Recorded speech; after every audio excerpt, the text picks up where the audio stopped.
Once.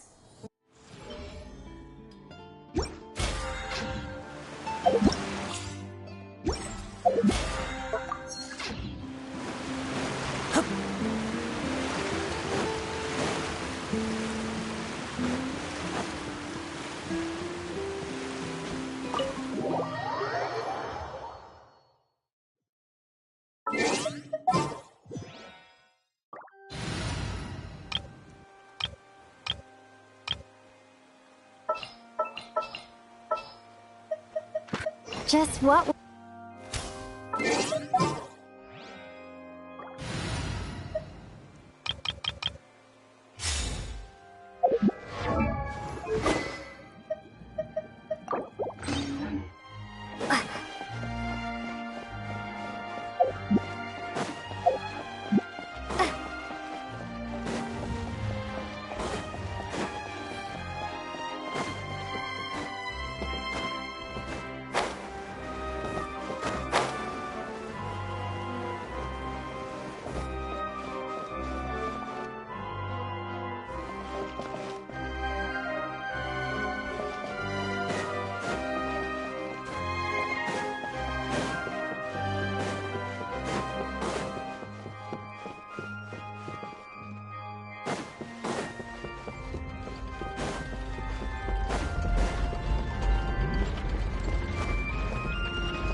So this stuff really does boost people's strength, huh? I thought it was all rumors, but now here I am, experiencing it for myself.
I'm real.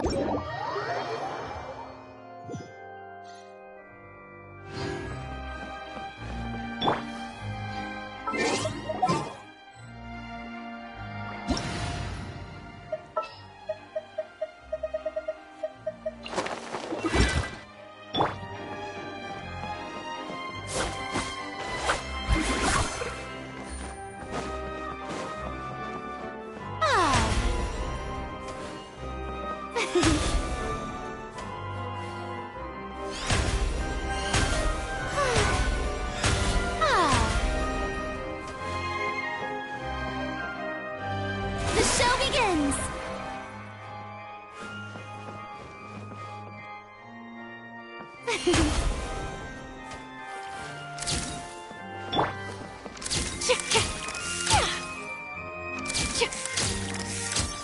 Smile!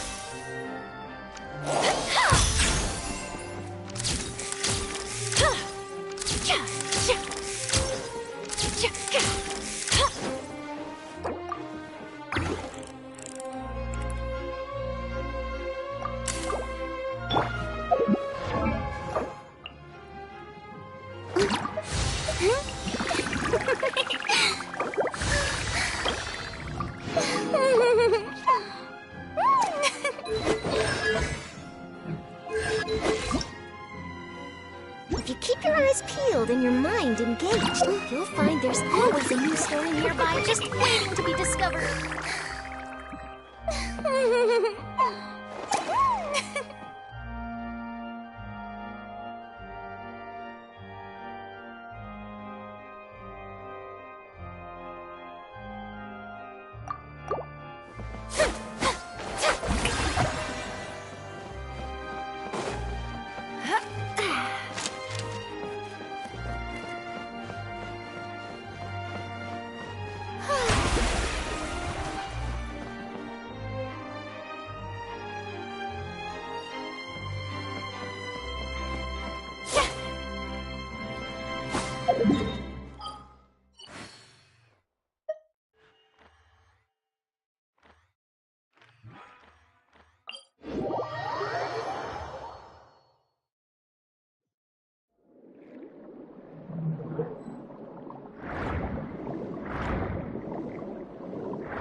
expected. Breaking news!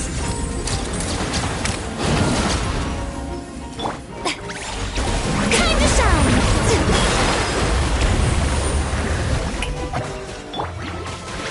Smile!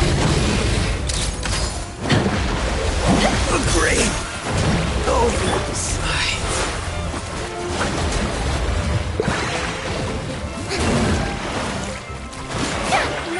Right here. Emoji.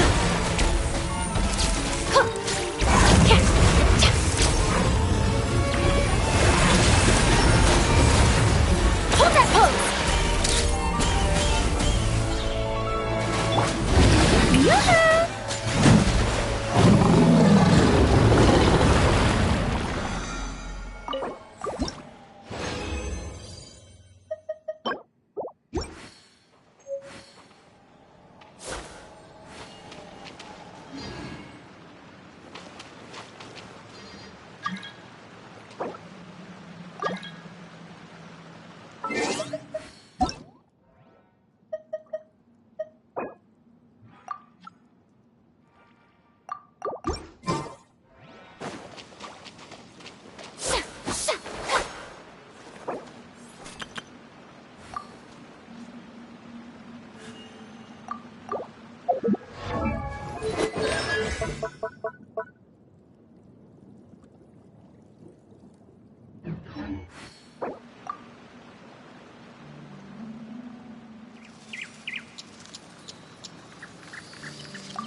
May I present?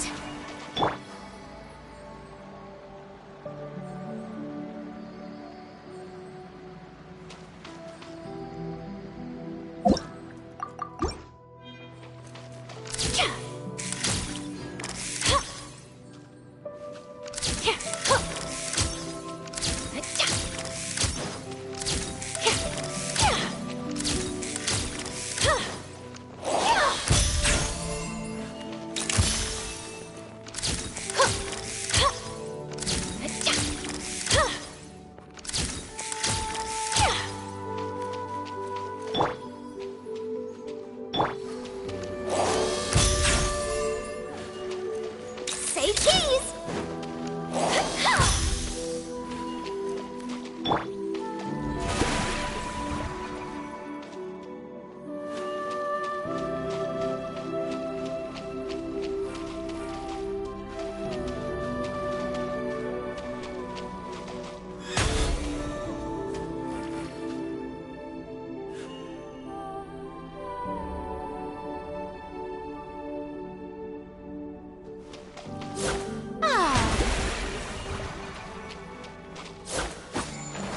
The show begins!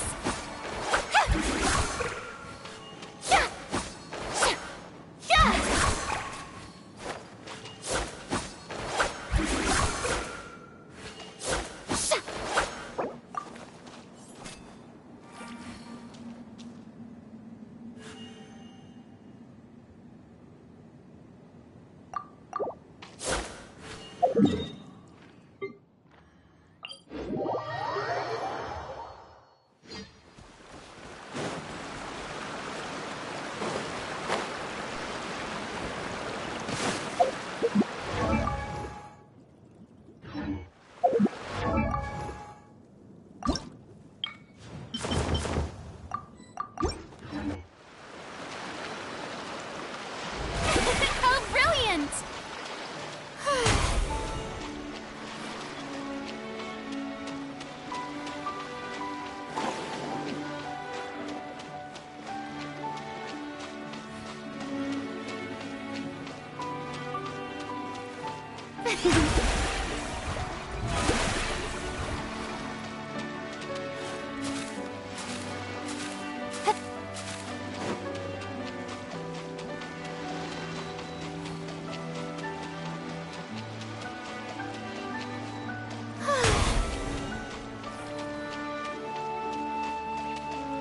Strike a pose!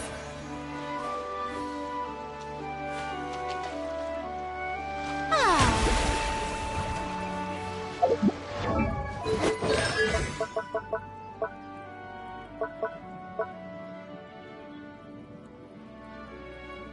The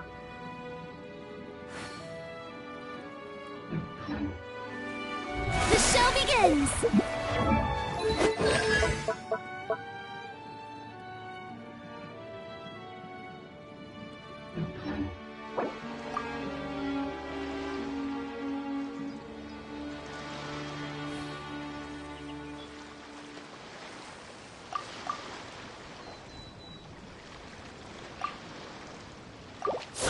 May I present?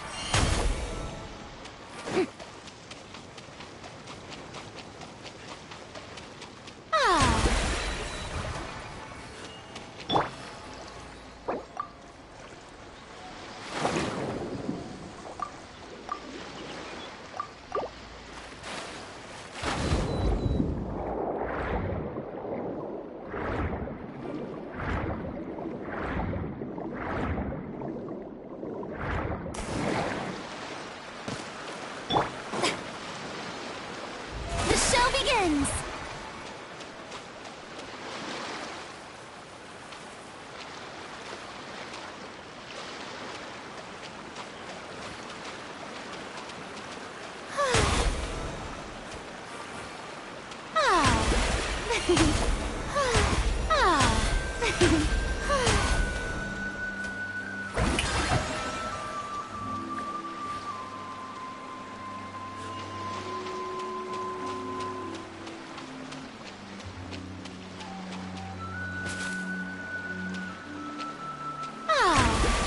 Wait. Huh?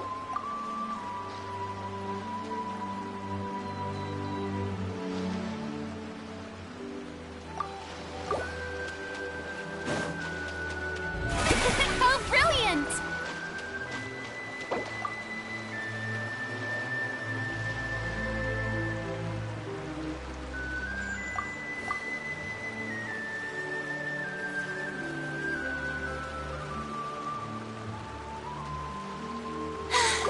Being too popular can be such a hassle. Who knew the people would adore me so much?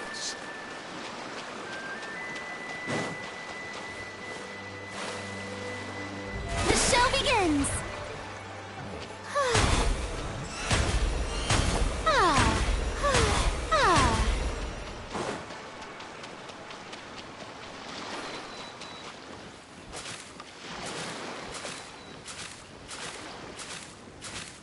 Yep.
ones!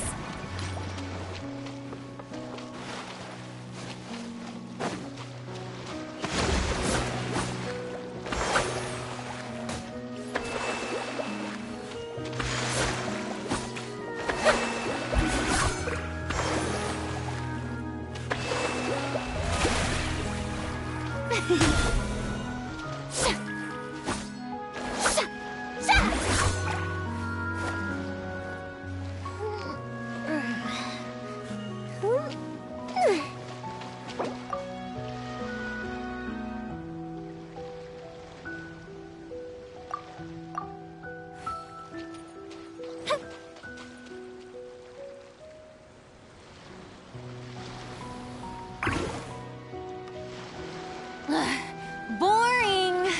Isn't there anything else more interesting to do?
Tea parties are a must for the well-mannered. If you'd like to learn the proper etiquette, I'd be happy to teach you.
Strike a pose!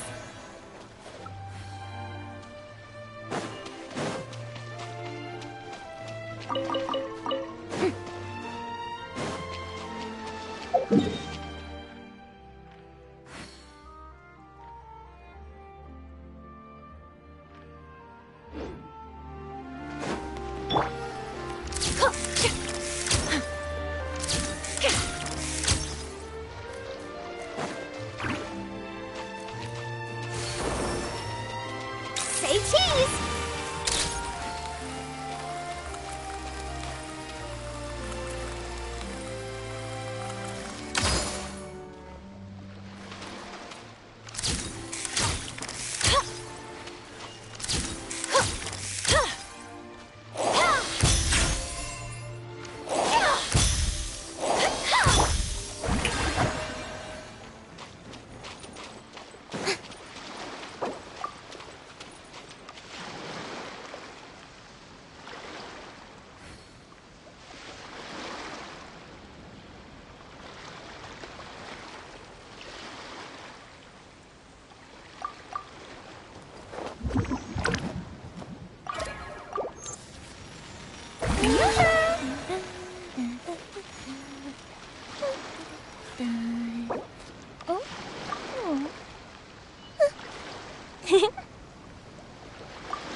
we've got nothing else to do, why don't I tell you a story?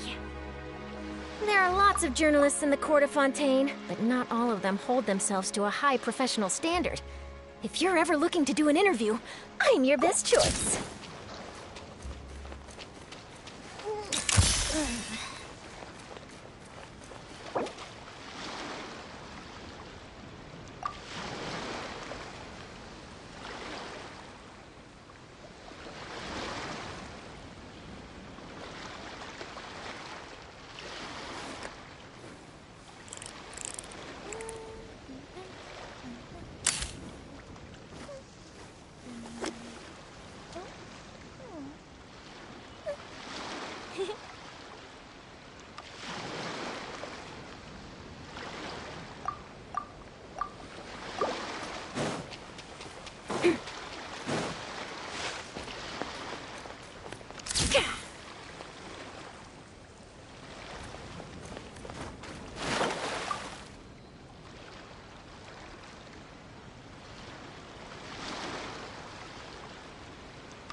If we've got nothing else to do, why don't I tell you a story?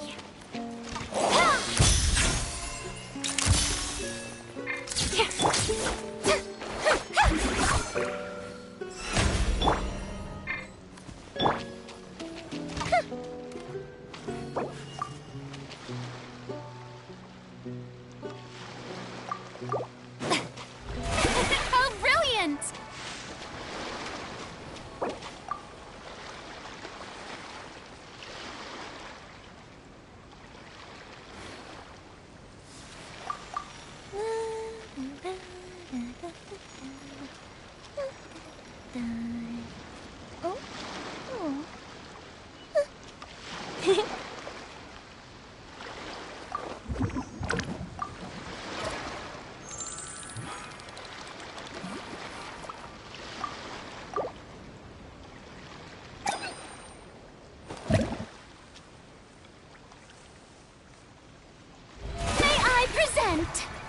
Fireworks are for now, but friends are forever.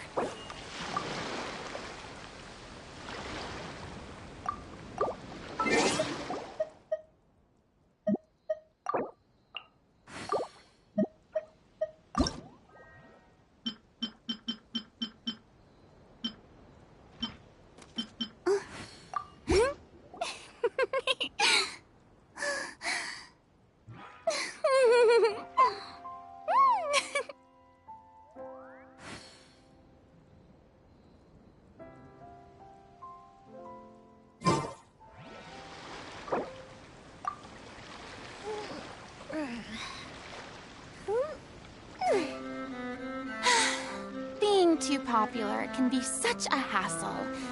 Who knew the people would adore me so much? Why are you just standing there with your mouth gaping? You must shower me with praise. Strike a pose.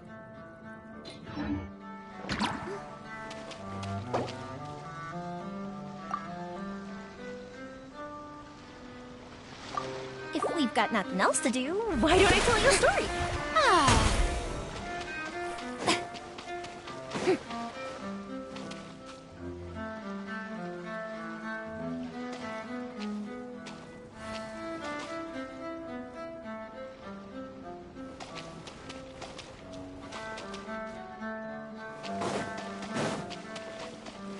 a pose!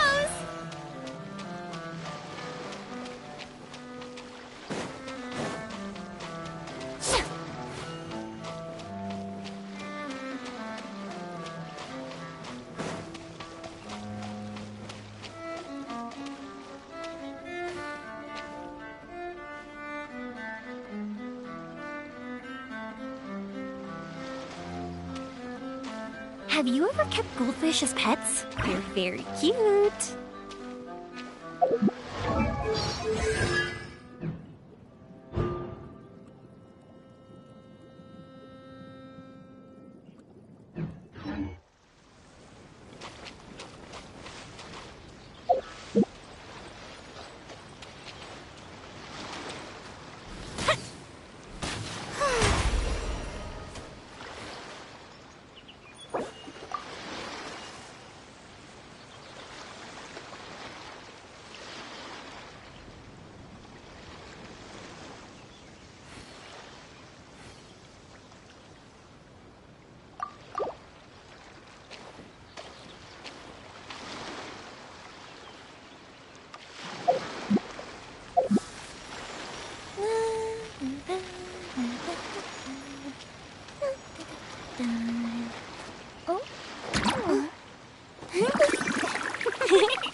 If we've got nothing else to do, why don't I tell you a story?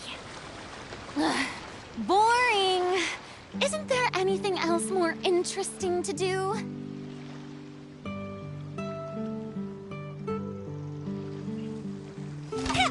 Fire hazard!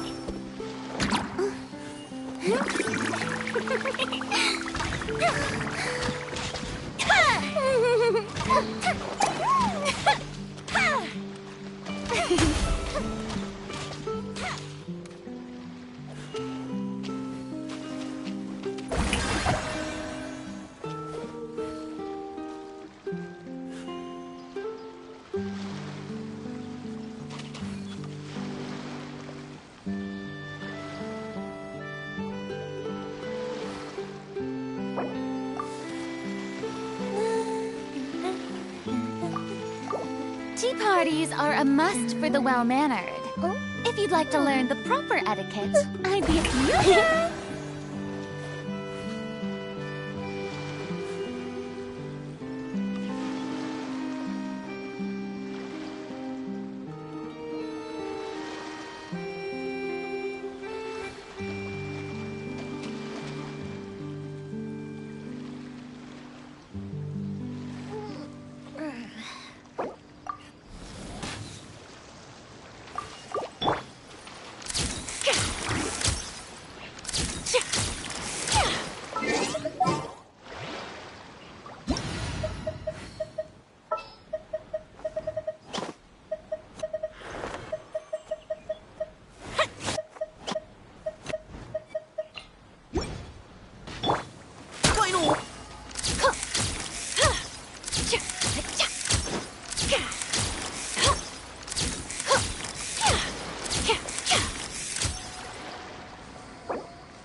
Have you ever kept goldfish as pets?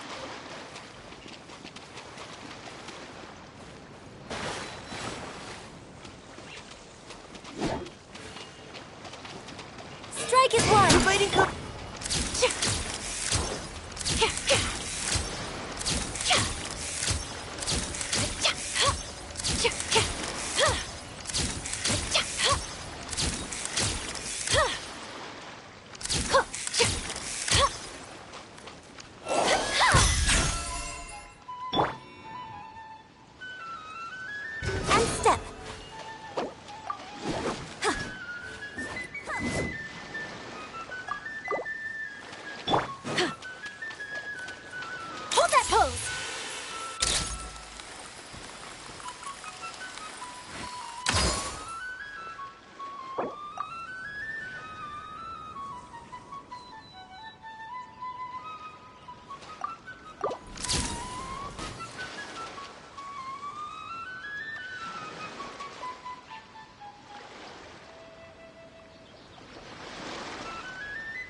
If you keep your eyes peeled and your mind engaged, you'll find there's always a new story nearby just waiting to be discovered.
Want me to come along?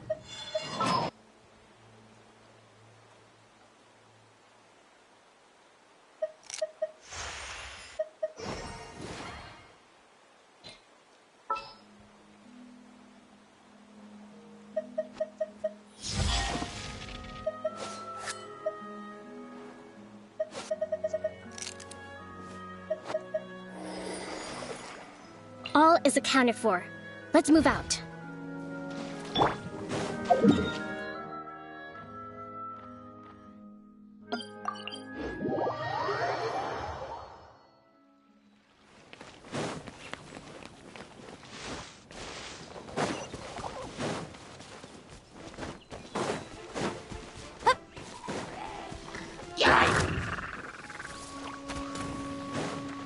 Strike a pose! Say cheese!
Hold that pose!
Hard-hitting exclusive!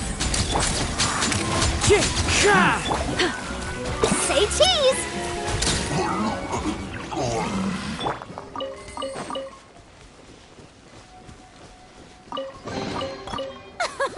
Splendid! More interesting trinkets for me.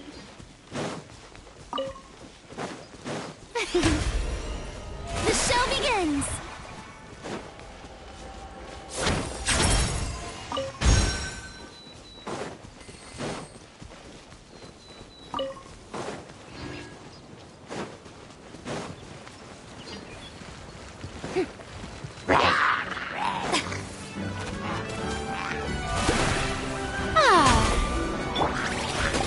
Into the wind!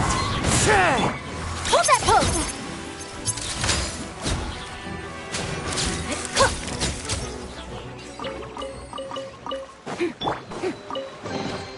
Ticket. Go on. You have my approval.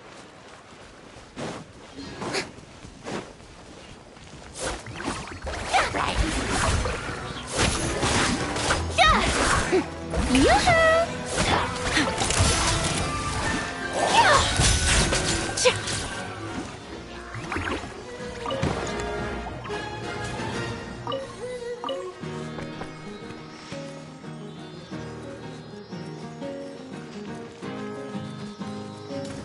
Smile!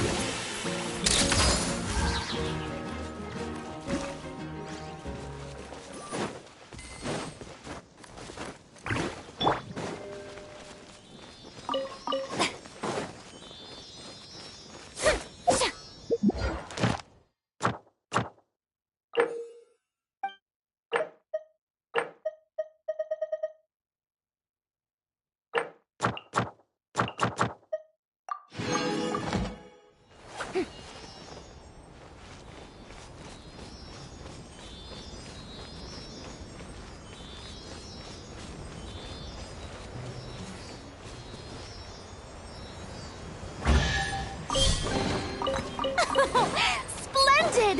More interesting trinkets for me.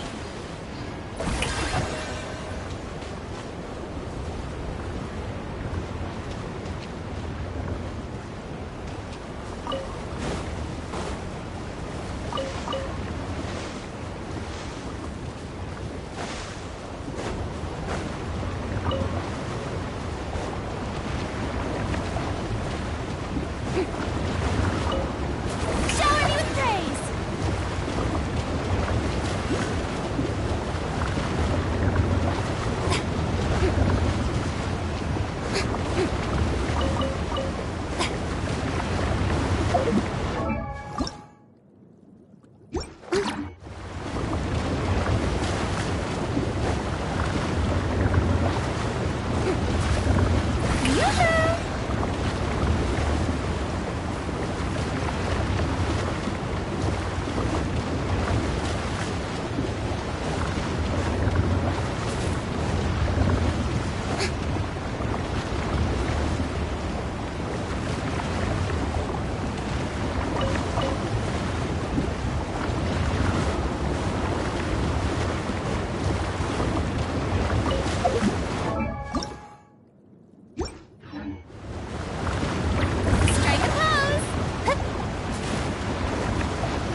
The strength gained through my own hard work is truly fulfilling.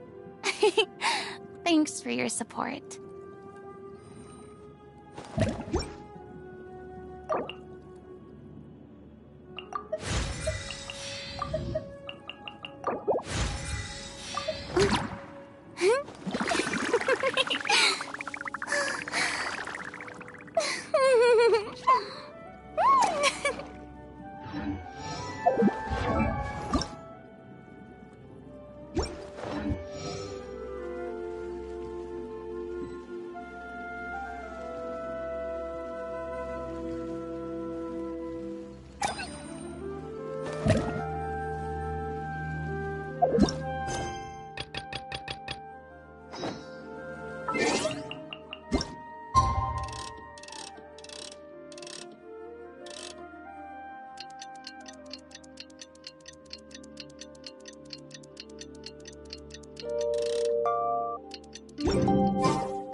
Send one, send them all.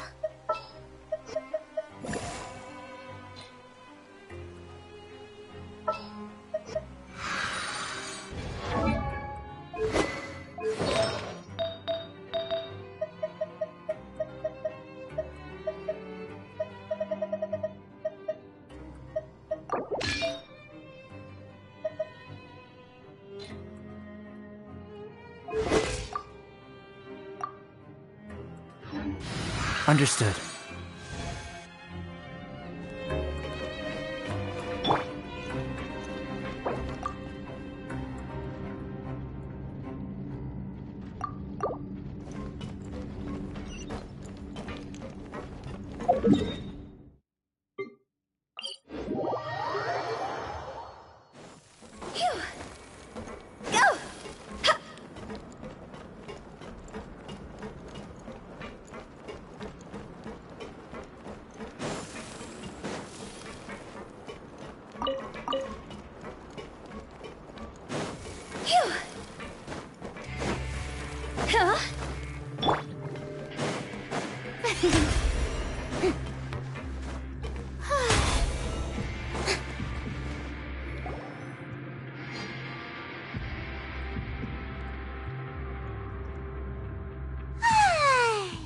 Now for a little rest after breakfast. This is the life. Wait a sec. Isn't something important supposed to happen today? Oh, today's our big day! We're supposed to leave the Fortress of Mirapede! Come on, we've got to go complete the release procedures now!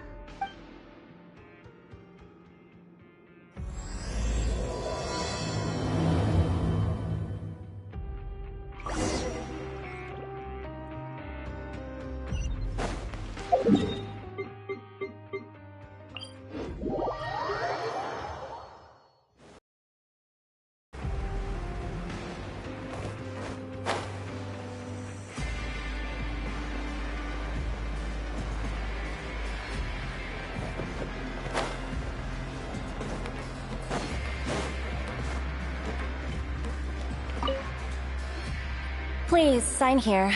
This document will be effective immediately upon signing, and you two may exit the Fortress of Mirapede via the regular channels. It's been so long since we've been to the surface. Let's hurry up and... Huh? What's happening?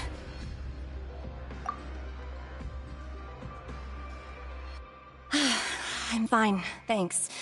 But I wonder what that tremor was just now. Let's go ask the Duke.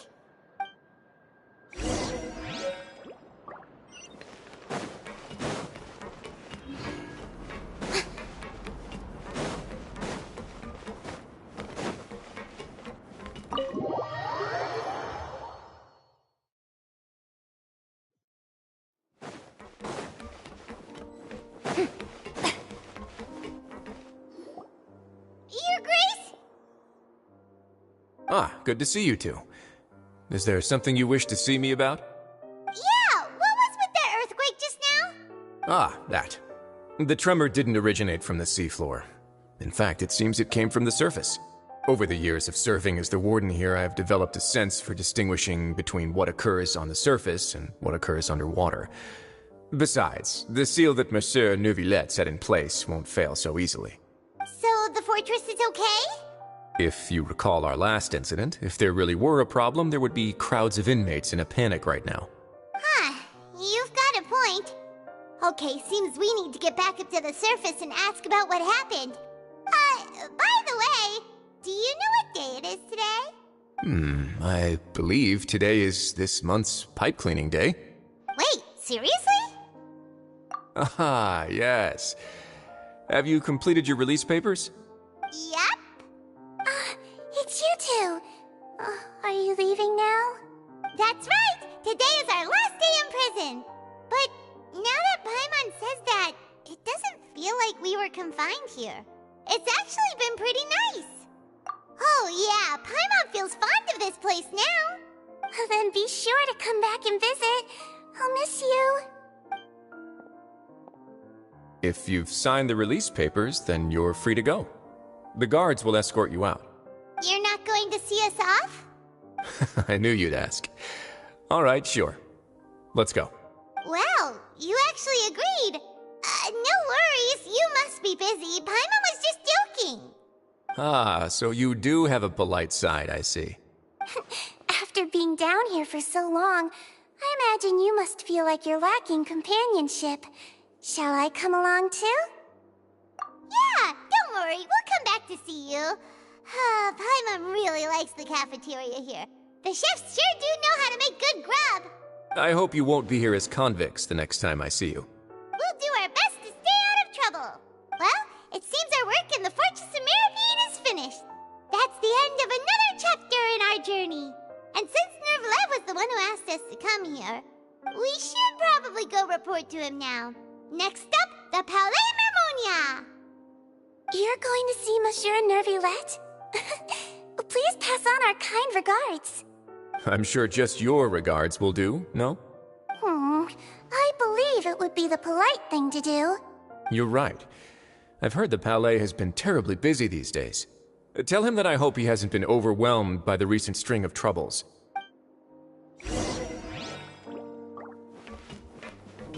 If you're concerned about things at the Palais, why don't you take some time to go up and check things out? I believe you should still have some vacation time to spend. Thank you for being so understanding. It means a lot. It's been some time since I've gone to the surface. I must say that I've started to miss it a little.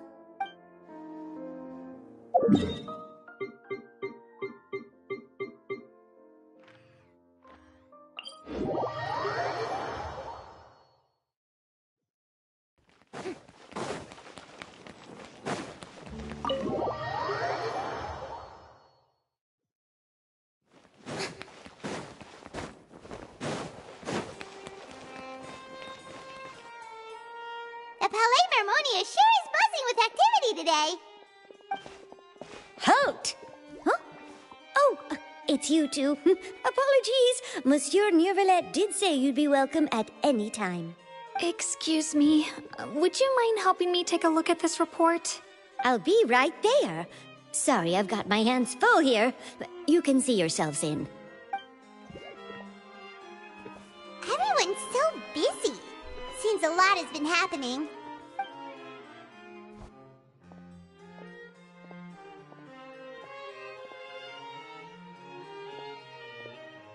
Neuvillette! Hello. You've come at the right time, but you'll have to wait for just a moment, as there are some urgent matters I must tend to first. In the meantime, please, have a seat. If you'd like to have something to drink, let the Melusine outside know. That's all right. We just ate. Very well, then.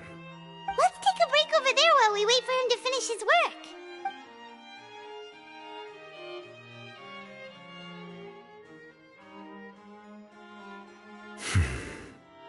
All right. That should wrap things up for now. Are you done with your work? Yes, sorry to keep you waiting. Today should be the day you were released from the Fortress of Meripede, and it appears that you have managed to complete all the release paperwork. That's right, and we came here to see you right away.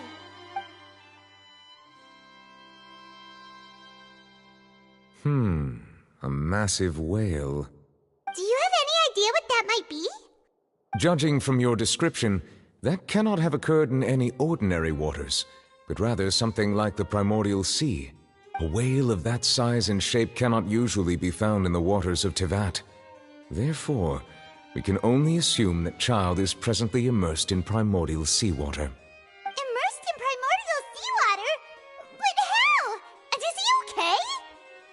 Most people wouldn't be capable of entering in the first place. I'm not completely sure how he could have gotten there myself. Yes? What is it? Oh, right! Paimon felt it too! We asked the Duke and he said it wasn't from underwater, so we figured you might know something about it. It turns out that I have just received a report about this particular matter. In fact, that's exactly what I was busy with a moment ago. The source of the tremor was here on the surface near Poisson.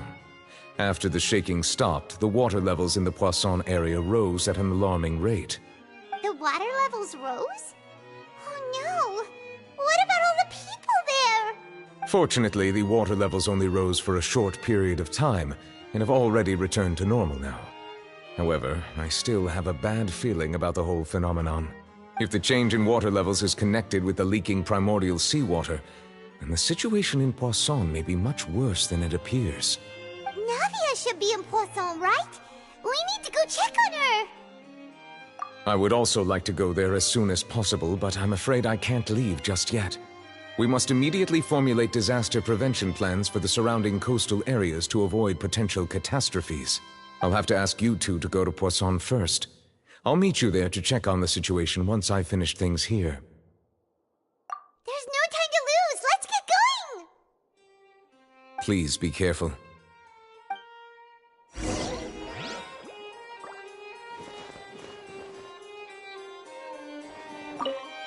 The two of you have my thanks. If you need any help, just let me know.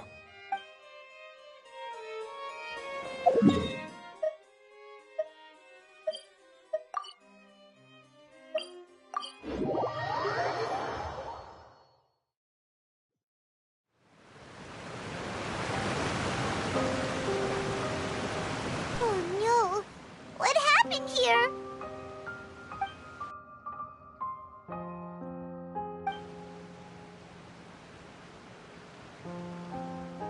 Navia should be around here, right? We need to make sure she's still... Paimon means we need to check on her.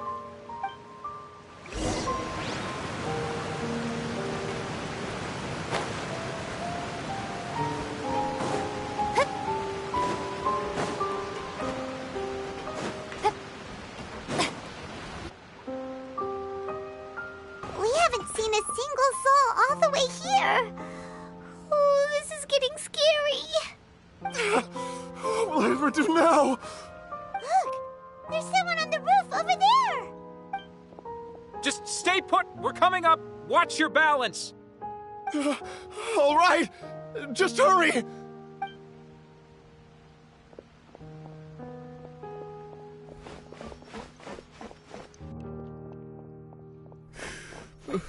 I'm not young anymore.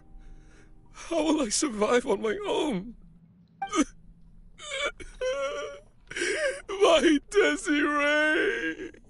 Oh, he looks pretty sad. My leg! My leg! How could this have happened? It hurts! Just hang in there. Help is on the way. You can hold my hand if it makes you feel better.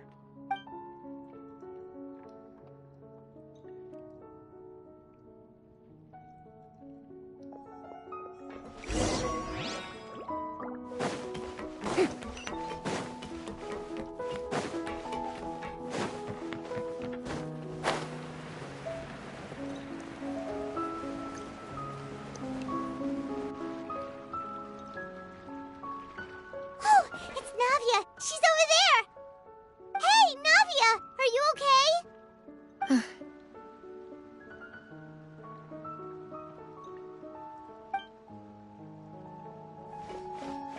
You're here. We heard there was a situation in Poisson, so we came as quickly as we could! Yes. As you can see, the water level suddenly rose. It caused quite the disturbance, in fact.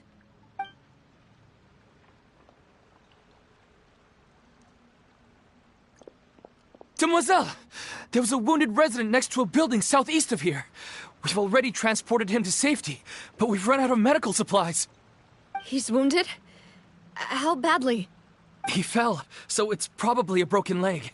He's pretty shaken up. When the water level rose, he desperately climbed up to the roof. Once the water receded and he saw the ground, he became terrified and eventually... He jumped down then. Find the leader of Squad 1 and tell him to take the wounded resident to see a doctor. He should know where to go. Understood. I'll take over his search and rescue mission in the meantime. All right. You'll be in charge. I'm sorry. Where were we? A situation in Poisson? Ah, right. Allow me to explain. A little earlier, we suddenly heard a loud noise. At first, everyone thought that something might have exploded in the waterways. But before we knew it, water started pouring out from everywhere. The rushing water seemed a little odd, almost like the unique color of primordial seawater. Some people didn't realize the danger and thought it was just ordinary water, leaking from somewhere. Everyone on the street who happened to be close to the water didn't have a chance to escape. As the water levels rose, they suddenly disappeared. They were all dissolved. Those who realized what was happening started to flee in a panic, desperately trying to get to higher ground. Many were injured in the stampede, and some people fell from significant heights. The Spina di Rosula initiated rescue operations as quickly as possible, but there have been a lot of casualties. Fortunately, the water began to recede after some time, and the chaos came to an end. The water that flooded the area contained primordial seawater, so the lower levels of Poisson are still hazardous. To ensure everyone's safety, I've asked the people there to leave as soon as possible. No one knows if this could happen again. All we can do for now is try our best to help evacuate the residents. We still haven't completed the head count, but we'll have some numbers soon. How awful. And all of this just came out of nowhere. It was quite frightening indeed. I only wish that everything that just happened was a bad dream. Is there any way we can help, Navia? Thank you for being so willing to help in a moment of crisis like this. You don't know how much it means to me. I really can't express how grateful I am. Don't say that, Navia. That's what friends are for.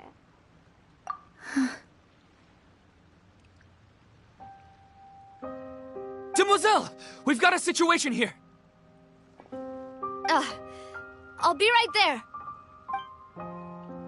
Sorry, I need to go for now. And off she goes. Seems it might be a while before she can take a break.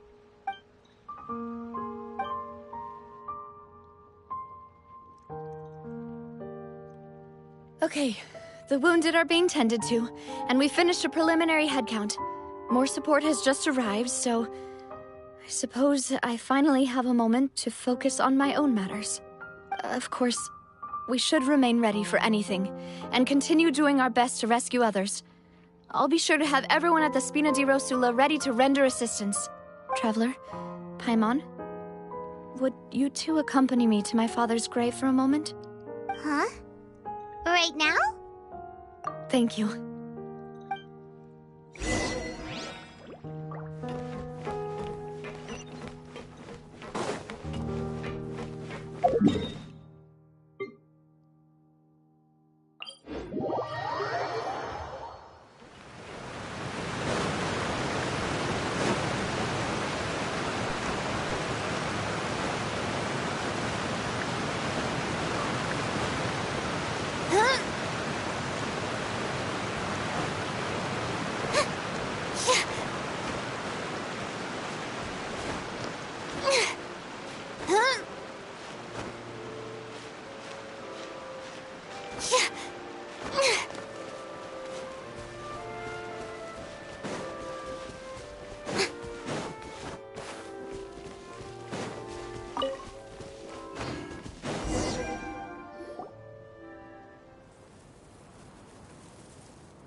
Not a lot of people here, huh?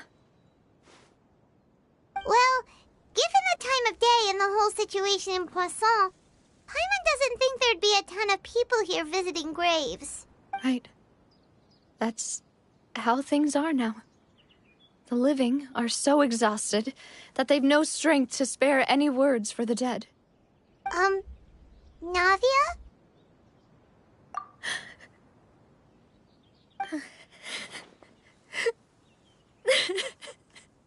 Navia, what's wrong? Sorry. I just... Malus and Silver, they won't ever come back here again. What should I do, Papa? Huh? What happened to them? Everyone agreed on the rescue plan, but still, I was the one who initiated it. They were helping evacuate the residents, but they couldn't leave in time. And they were caught in the seawater.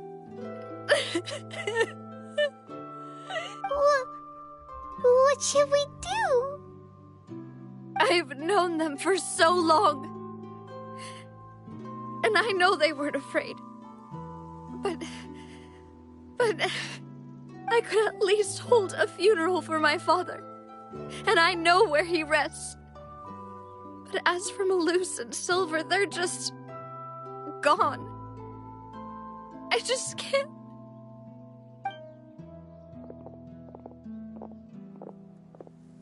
Everything looks so clean after it rains. Even the gravestones. I didn't expect that you'd enjoy a glass of red wine in front of Master Callus's grave. I can understand. Besides, the scenery here isn't half bad. See, it's not just me. I always want to bring something when I visit Papa. Perhaps we might even have a picnic. He wouldn't be angry, would he? How could Master ever be upset with you, demoiselle? Yet the cemetery is the home of those who have passed, is it not? Everyone ends up here sooner or later, no matter who you are. Buying yourself a plot in advance, are you? No need yet. But when I do, I hope you'll let me be buried beside Master Callus, demoiselle. Hey, stop joking around. I'm quite serious. That way, it'll save us both the trip to see each other whenever you visit your father's grave. That makes sense. In that case, could I be buried on his other side?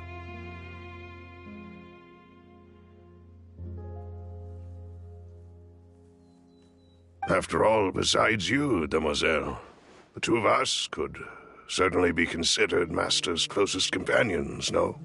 Personally, I believe we fill those shoes just fine. Why are you bringing this up all of a sudden? Seriously. All right. I'll remember your requests. But I'd really prefer not to talk about this stuff. And what do you mean by saving me a trip? I'd make the journey even if I had to visit you two somewhere else. I'd promised to let them rest in peace here. But here I am breaking that promise. I'm sorry for letting you see me in a mess like this. I don't usually cry, really. Paimon doesn't know how to help you feel better. But, well, she understands how you feel. I had always thought I could make my wishes come true. But now that I think about it, that never solely relied on me. Many things can only be accomplished with someone else's help. Malus and Silver have helped me so much. But by contrast, I could do nothing for them. I'm so sorry. You can spend as much time as you need here, Navia. We'll stay with you. Thank you. Right now, you don't know how much that means. By the way, you can have a look at this. It's a list of victims from the incident that took place here. Obena, Khan, Burnett, Giverny, Francine, Karina, Daisy Ray, Joinville, Julianne, Esson, as well as Malus and Silver. So, everyone else is safe. But still... It's okay. I know what you're thinking. And you're right. We lost Malus and Silver. But we were able to save more than we anticipated. The overall outcome indicates that the cost was worth it. Right! Don't think that way, Navia. One person might be saved at the expense of another, sure, but that isn't something we should ever consider a trade. Malus and Silver were not the price for saving anyone. They're heroes. You're right. Thank you, Paimon. What you said just now was pretty amazing, actually. I'll remember your words. Oh, really?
Seems you've become more eloquent in the time since we last met. The knave? What are you doing here? Is everything going well on your side? Yes, my people are carrying out the mission according to your request. All the residents of Poisson have been evacuated, and we're preparing to relocate them to higher ground. As for these supplies, we have everything taken care of. There is no need to worry. Thank you very much. Wait, do you two know each other? We just met recently. Right, Miss Navia? Usually, I would call this a coincidental encounter, but that doesn't quite fit this time. Besides, it never even crossed my mind that a Fatui Harbinger would come looking for me.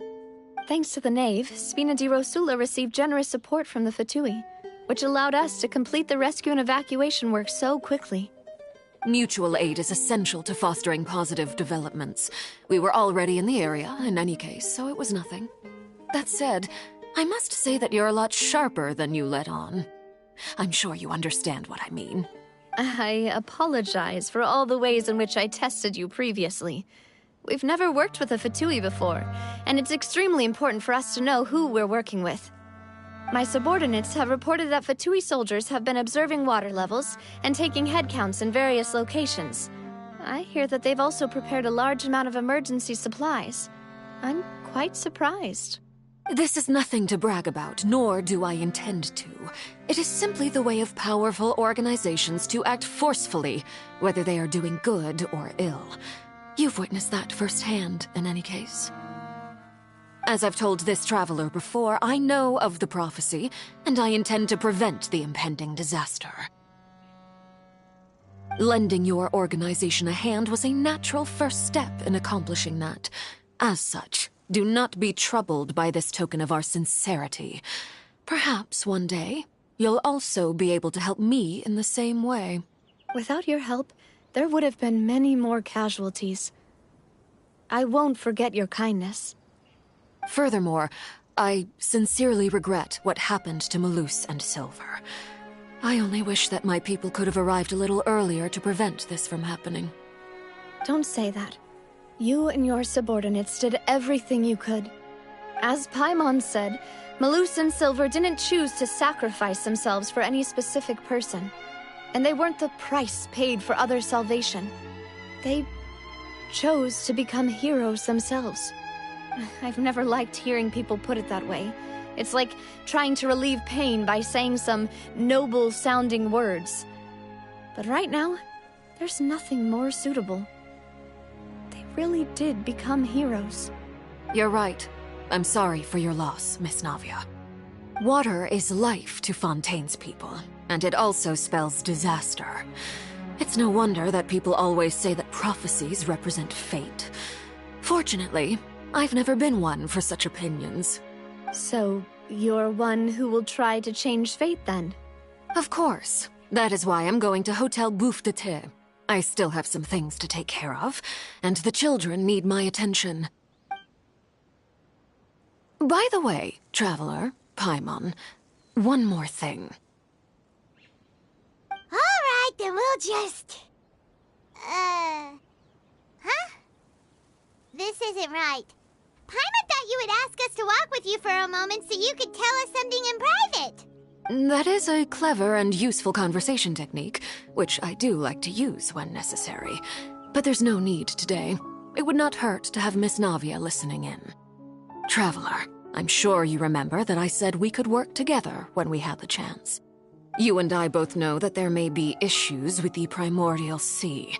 Previously, it was the Fortress of Meripede's sluice gate, and this time it was the water levels in Poisson. These are both signals. Indeed. Allow me to share the latest intel I've received from the House of the Hearth's intelligence network with you. During some recent investigations, a child claimed to have discovered some ruins near Poisson. The ruins date back to ancient times, and seem to be worth investigating in many ways. Judging by the dating of the ruins, they may be related to the prophecy and the coming crisis.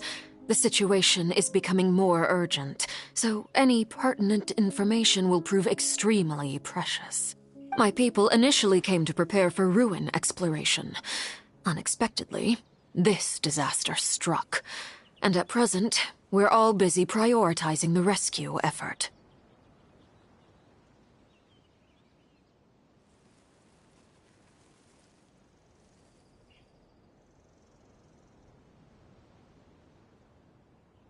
So that's why the Fatui were already in Poisson. I wanted to take the children along, but unfortunately, Linny, Lynette, and Fremine have all been dispatched to higher ground to assist affected residents. Linny told me that outside of the house, the person they trust most is you. Which is why I want to give you this task.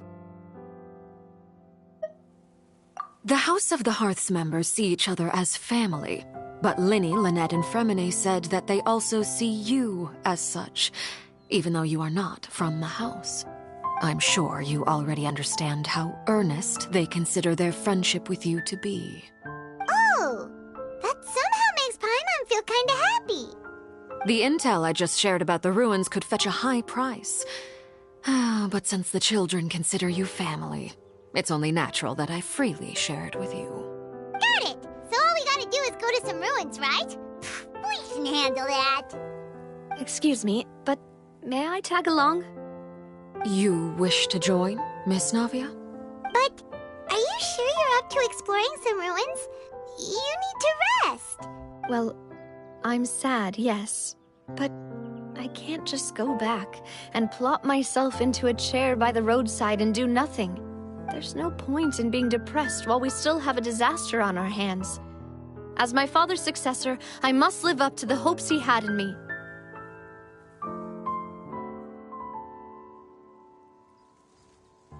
Besides, I'm also doing this for myself. I need something, a distraction, to keep my mind off Malus and Silver.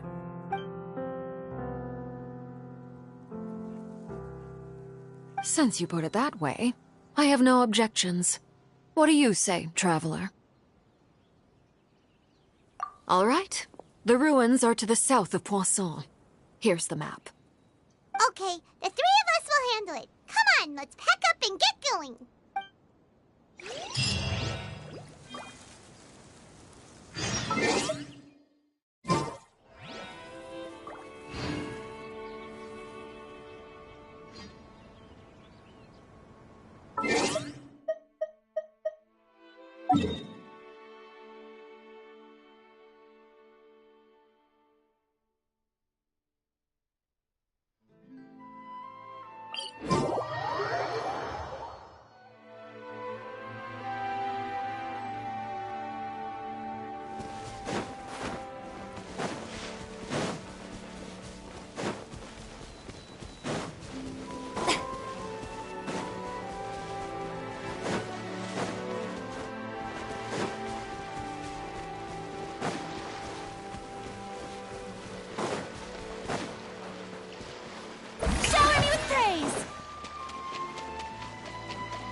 So, are these the ruins the knave was talking about?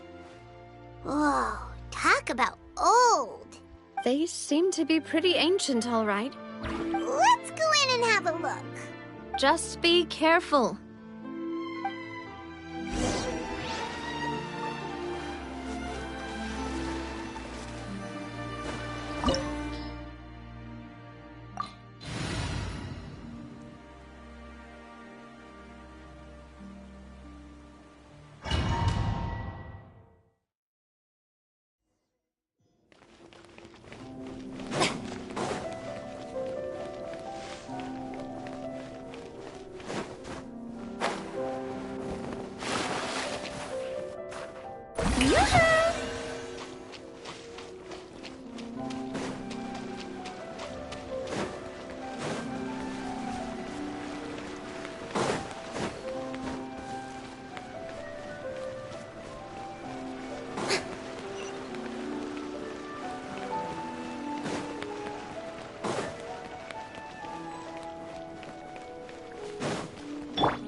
strike!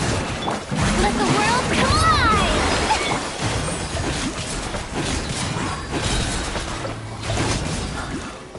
Dada Kundala.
This place has also been contaminated by primordial seawater. Yeah. And a lot of it, too. A Fontanian would most likely dissolve the moment they fell in. Right! You can't go down if there's primordial seawater. It's too dangerous, and it won't be any help for you to just stay here. Don't get Paimon wrong. We're not saying you're useless. It's just that... No, you're right. I can't do anything in this situation. I'll leave this to you.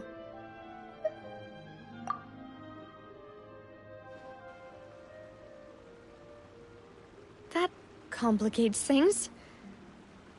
Maybe the only way left is forward. In that case, do you want to wait for us here? The water levels here are unstable, and there's a chance the water will rise. So, staying here wouldn't be safe either. I'll go together with you. Perhaps we'll find the exit just up ahead.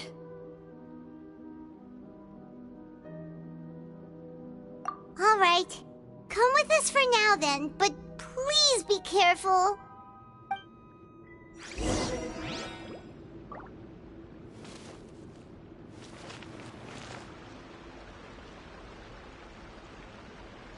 Yep. Oh no, it's a dead end! Let's try climbing over from the side.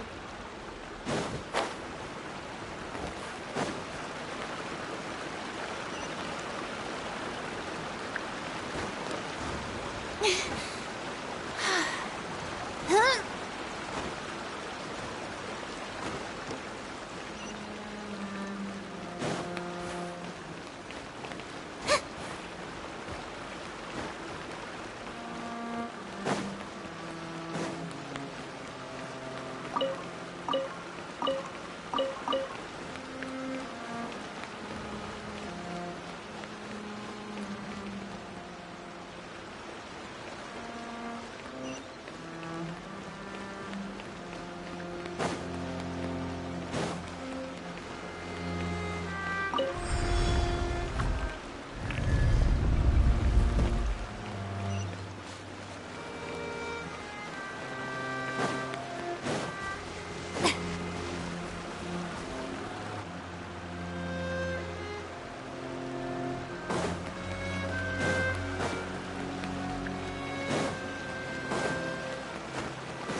Wait! There's something wrong with this bridge!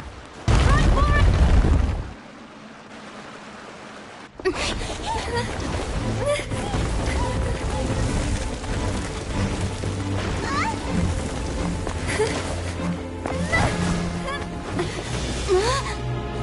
Nadia!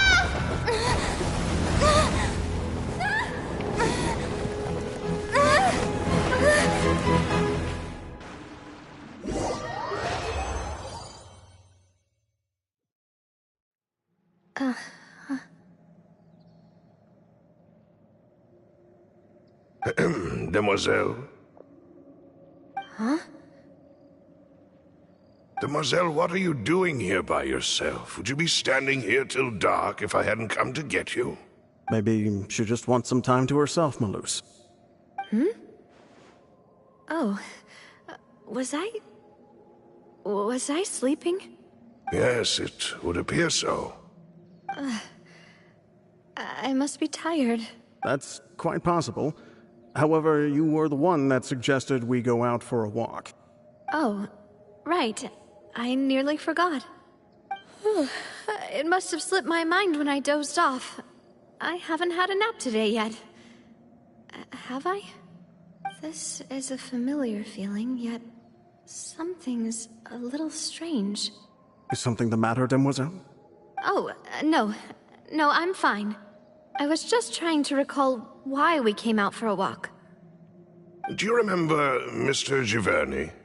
He'd requested our help before with foreign merchants who had a debt dispute with him, and we'd resolved the matter not long ago. We were headed to see how things were going with him at the moment. Ah, right. Yes. I remember now. Oh? Miss Navia. Ah, Mr. Malus. And Mr. Silver, too. It's good to see all of you. How have you been? I've been great. Thanks to your help, those bothersome merchants finally realized that I wasn't the one they were looking for. Why, I wasn't even the guarantor for that person. They were knocking at my door day and night. Even my neighbor, Obina, was getting fed up with them. Sometimes force is required to calm someone down and get them to listen to what you have to say. That's right. Oh, by the way, Burnett, what was it that you wanted to give to Miss Navia again? Oh, yes. One moment, I have it right here. Miss Navia, these are some flower seeds that I prepared. Please take them. They're a very good variety, and they'll become very big and beautiful once they bloom. I don't know what we would have done without your help, so this is a little token of our appreciation. Ah, did you cultivate them yourself? Thank you so much. I'll certainly take them. Malus, we do still have some empty flower pots at home, right? Why, we can have as many pots as you'd like, demoiselle. Perfect. In that case, we'll swap out some of the decorative plants for some of Mrs. Burnett's flowers. Very well. Wait. Something seems to be off here. Excuse me, madam. If I'm not mistaken, your name is Burnett, correct? That's right. Is something wrong? No, it's nothing. This is the first time we've ever met, but your name seemed familiar to me. I must have heard it when I was discussing things with your husband previously. I've heard this name before. Sometime recently, I'm sure of it. And why are there so few people around here? Where did everyone go? We must mind the time, demoiselle. We still have important things to attend to today. Huh? We do? Like what? Well, now, did you forget? Miss Navia, here you are. I've been looking for you. Please, come to the Opera House. Your trial is about to begin. My trial? Wait, why would I need to go to the Opera House? Yes, she's right, demoiselle. It's just about time now, so we should get going. Oh? All right then.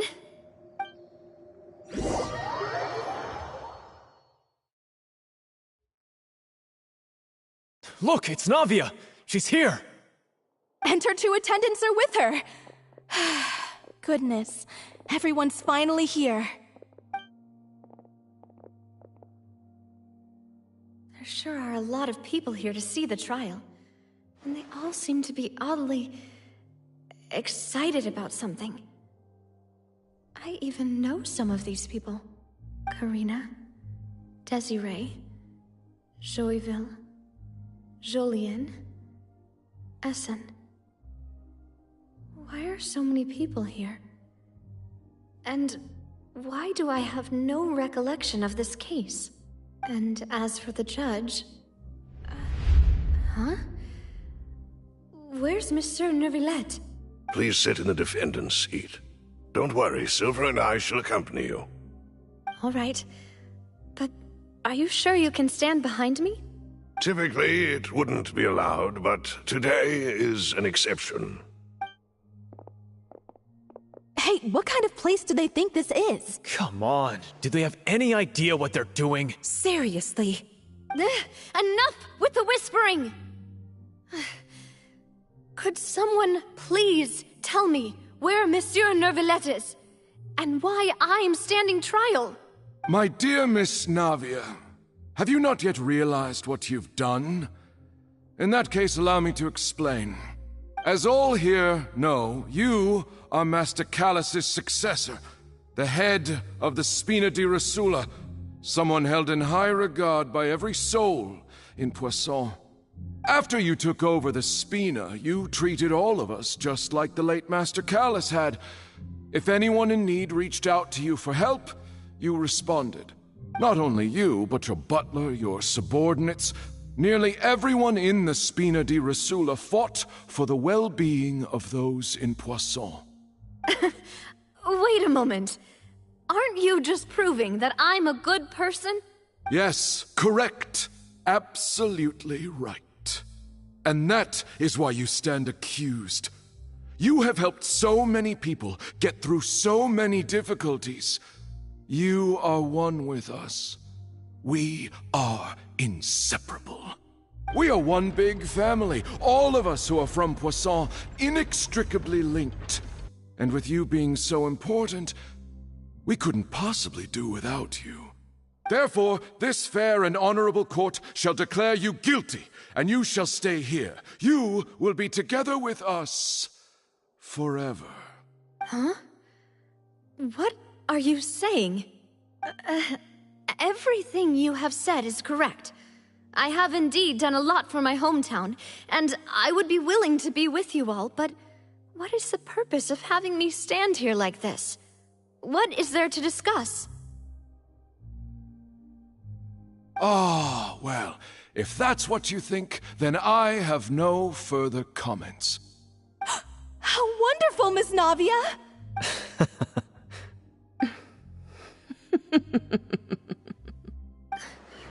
I know all these people. Why are they laughing? I seem to remember now. Yes, I get it. This trial is... Wait just a moment. This isn't right! Malus? What was that, Mr. Malus? Our conclusion is very clear and unanimous. Let the court judge her now. She's guilty! Stay here, Navia! You're one of us! Demoiselle, don't admit guilt. This trial means to keep you here forever. I wish to exercise my right to defend Our Lady. Mr. Joinville, you only know of Navia's goodness, but nothing of her utterly independent mind. She was born a free and independent spirit. She has never been tied down by anything. Indeed, even the death of Master Callus couldn't stop her. Her actions cannot serve as proof that she identifies herself as part of any group. She merely acted as an individual, extending her hand to help others. Please do not mistake her actions as being otherwise. Really? As an individual, you say? Don't forget, we are all Fontanians here. This is the nation of justice, the nation of Hydro. Even if Miss Navia only voluntarily rendered her assistance, that doesn't change the fact that her beautiful soul must return to everyone. Water accepts all, blends with all. It will surely accept her kindness. Everything is measured here in the nation of Hydro, and in the end, everyone shall meld together. Thus, when a unanimous opinion emerges, that opinion represents justice. Now I speak for everyone. Our opinion is consistent. Navia should stay. We and Navia are one. And you would call this justice? Preposterous! You are merely jealous that Demoiselle still has a chance to exist as an individual! Have you forgotten how much you all once longed to become individuals? To become independent? Do you mean to defy our justice? If your justice is flawed, then why should we acknowledge it? As you said, we can also have our own justice. Silver and I shall defend Demoiselle. And that is how we will enforce justice. Ugh, my head... it hurts. Demoiselle! Silver, it hurts. My head is spinning. All I can see is stars swirling in front of me. I remember now. Everything that seemed odd from the very beginning. Karina, Desiree, Joyville, Jolien, Essen, and Mr. Giverny and Mrs. Burnett, who we met earlier. Even Malus and Silver. I don't want to admit it, but they're all dead. Don't be afraid, and don't admit guilt. We will protect you to the very end. Absurd! Who are you to say that she cannot be judged? We are the majority, and in the nation of trials, the majority is absolute justice. We are the will of all. Don't let them escape! We shall keep Navia here with us! Mr. Malus and Mr. Silver, must you be so stubborn? How could the two of you possibly hope to stand against the collective? Do not resist. This judgment is fair and just. Navia belongs to us. After all that happened, she should not be left alone in Poisson. What are you saying? No more excuses! He says we're jealous. Jealous? How could she possibly be an independent individual? What's with these people? Who's jealous of her? She belongs to us! Miss Navia, she... Silence! That's... Monsieur Neuvillette! Such commotion is prohibited in the court. The accusations you just presented are nonsense and cannot constitute a proper trial. The court will adjourn for the rest of the day. In this, I shall hear no objections from any unauthorized party. Our thanks, Monsieur Neuvillette. Please leave with me, Miss Navia, while there is still time. But... Go on now, Demoiselle. This is your only chance to leave this place. What, can't bear to leave us behind or something? Malus. My apologies. I couldn't resist making one little joke once I realized that this shall be our last goodbye. Malus... Silver... Quickly! You must come now! Goodbye, Demoiselle. Farewell.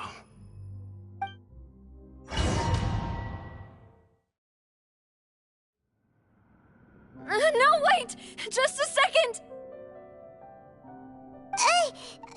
Navia? You're awake. Good. I must have been dreaming. Malus and Silver were still alive, and they were defending me at some insane trial. It looks like you're all right. Did all the sad feelings cause you to have a nightmare? Paimon could give you a hug. The ruins you were exploring suffered a cave-in. When I arrived, I found you falling toward the water.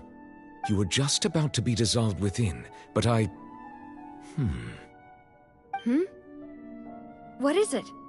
I think I saw 2 Oceanids protecting you.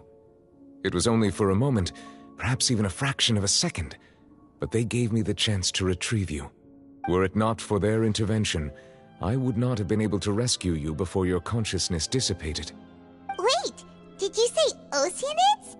You mean like what happened with Vache? Perhaps those 2 Oceanids were the people you saw in your dream. I always told them that they didn't have to protect me. To think that they'd keep doing so even after death. Please come with me.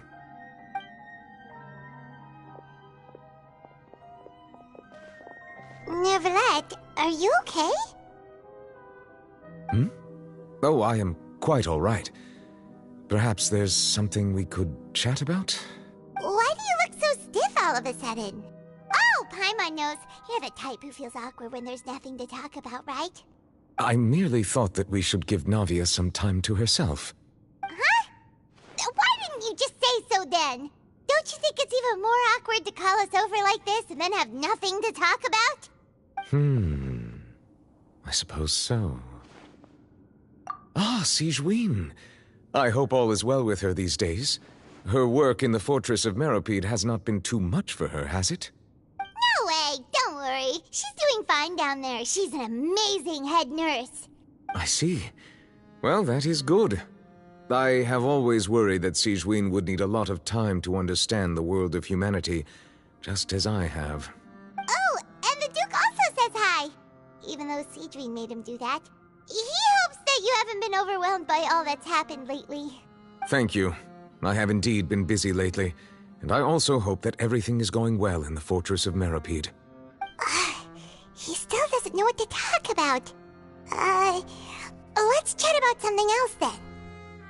So, Neverlet, you're probably quite the swimmer, huh? Yes, of course. This isn't going anywhere. Let's try something else. How did you find these ruins? Did the knave tell you? Yes, in fact. I had arranged to meet you in Poisson, but when I arrived, I discovered that the Fatui were helping the residents evacuate. They had even transported a large quantity of supplies to the area. Amid my astonishment, I ran into the knave, and we had a chat. She informed me that she had asked you to investigate the ancient ruins here. Yeah, we originally planned to meet up with you, but we thought you might still be busy with all those official documents. We didn't think exploring the ruins would take very long, and who would have thought you'd wrap things up so quickly?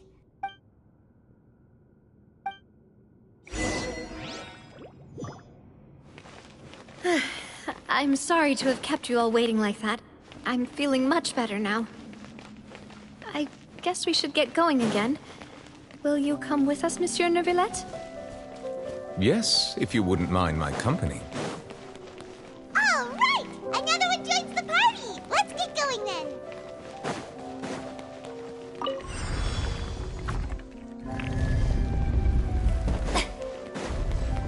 Shower me with you! Burst forth! Feel this ancient power!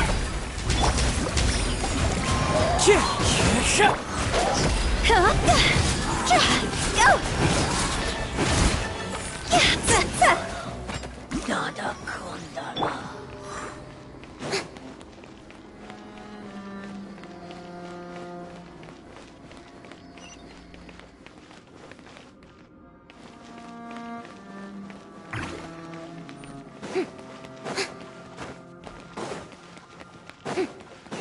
Oh no, another unstable path.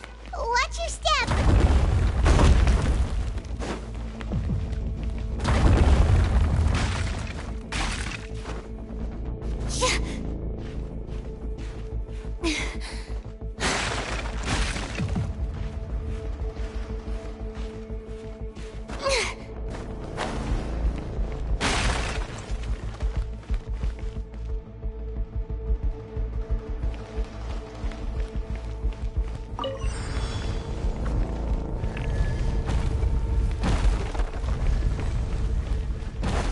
Watch out! There are rocks falling over here!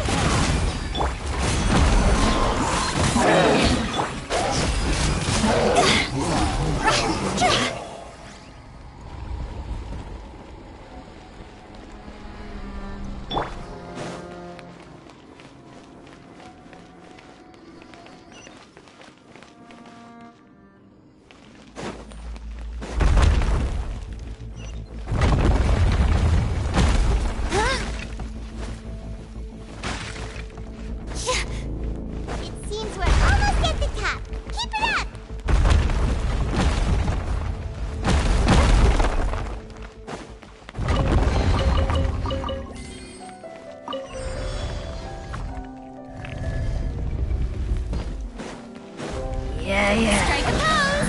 Let my name echo in song! Burst forth! Witness my great undertaking! Fallen leaves, adorn my night! Ch-ka! See? Dog's over!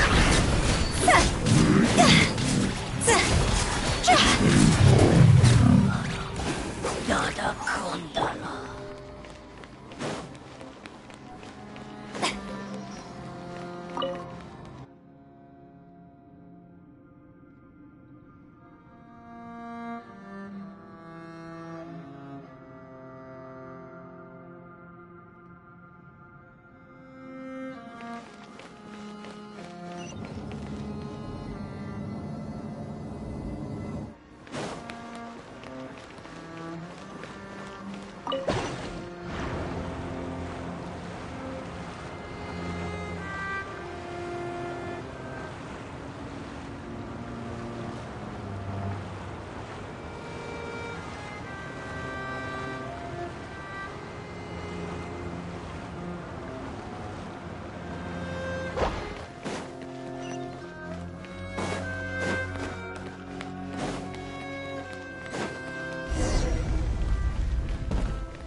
Looks like we've reached the end.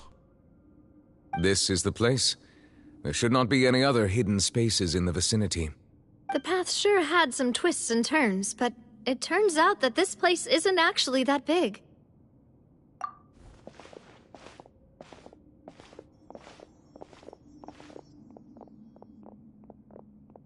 Stone slates? It seems like they were put here as an offering. Could we take them down and have a look? Perhaps we should just leave them be for now. There are 4 locations in total, but only 3 stone slates. The slate that should be in the first empty spot is missing. The surrounding walls also show signs of damage. There's something written below. Let Paimon see. Reason dictates that this nation be destroyed. I shall record the history of its future here in its past. Say what? It feels like someone left these slates and these words here for a purpose. But does he mean that Fontaine should be destroyed? That would fit the circumstances dictated by the prophecy, yes. Indeed, the slate's contents correspond to it. Take the second slate, for example. There's a person kneeling here. She seems so dedicated. And there's a whole bunch of other people behind her doing the same. She's facing this... what is this? Some kind of island in the sky? And is that Lady Furina in the third image? Did the Hydro Archon fall into the water? And is that a ring of people around her? Paimon doesn't quite get it. Are they all in the water? The fourth image. I know this one. This exactly matches the content of the prophecy. The people will all be dissolved into the waters, and only the Hydro Archon will remain, weeping on her throne.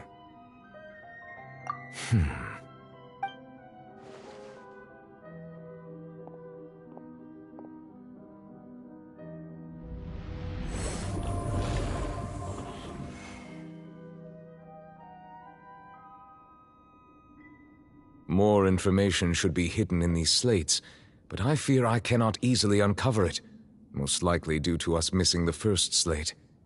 I am very sorry. Don't blame yourself, Monsieur Neuvillette. Deciphering ancient stone slates isn't one of your duties. Ooh, Paimon's getting the chills just looking at these slates. This says that it's the history of the future, right? That means the prophecy's sure to come true. I really hope it doesn't mean that. Still, Paimon feels like these images are kind of weird when you look at them together.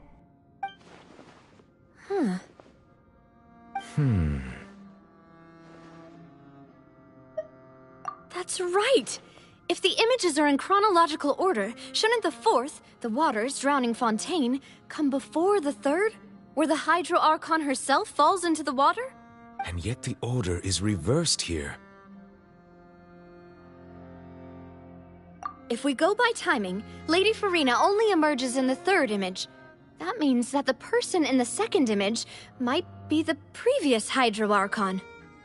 Egeria, then.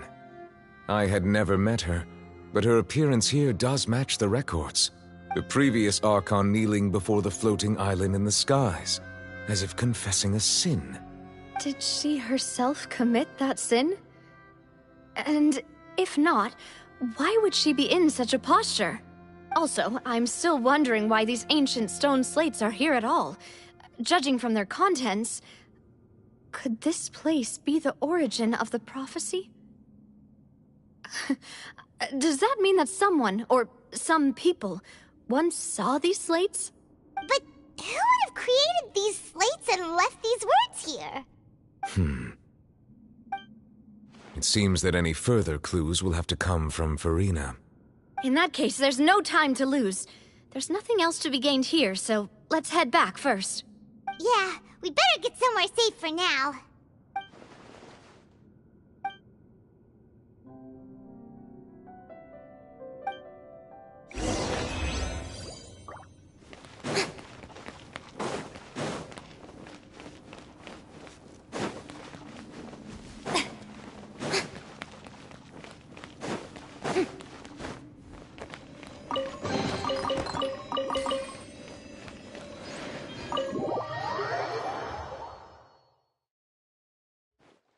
Let's split up here.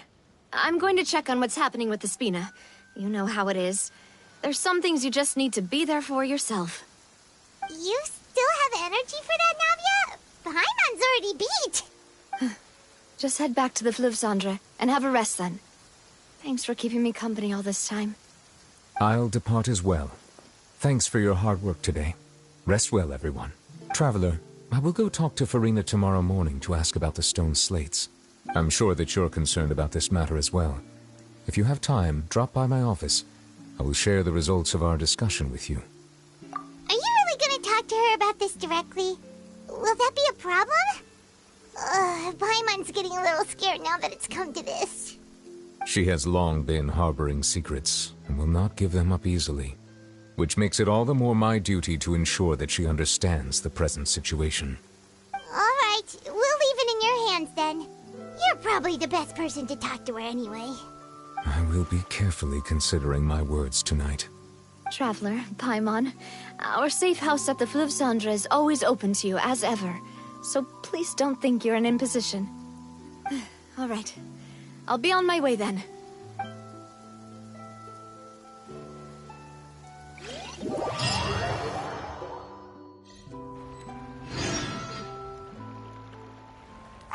We're finally back! Welcome back. We've got a special menu prepared for you two tonight. Yay! And there's good food too! No, the boss is the best. Ooh, desserts! Nice! These are all Paimon's! Paimon's already starting to forget what happened today. Oh, that voice. Is that who I think it is? Huh? It's you two. What are you doing in Fontaine?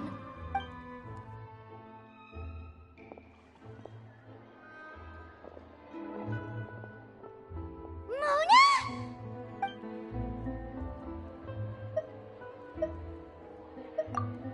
Seriously, nobody just uses a scry glass whenever they've got time to just see who they'll meet on the road.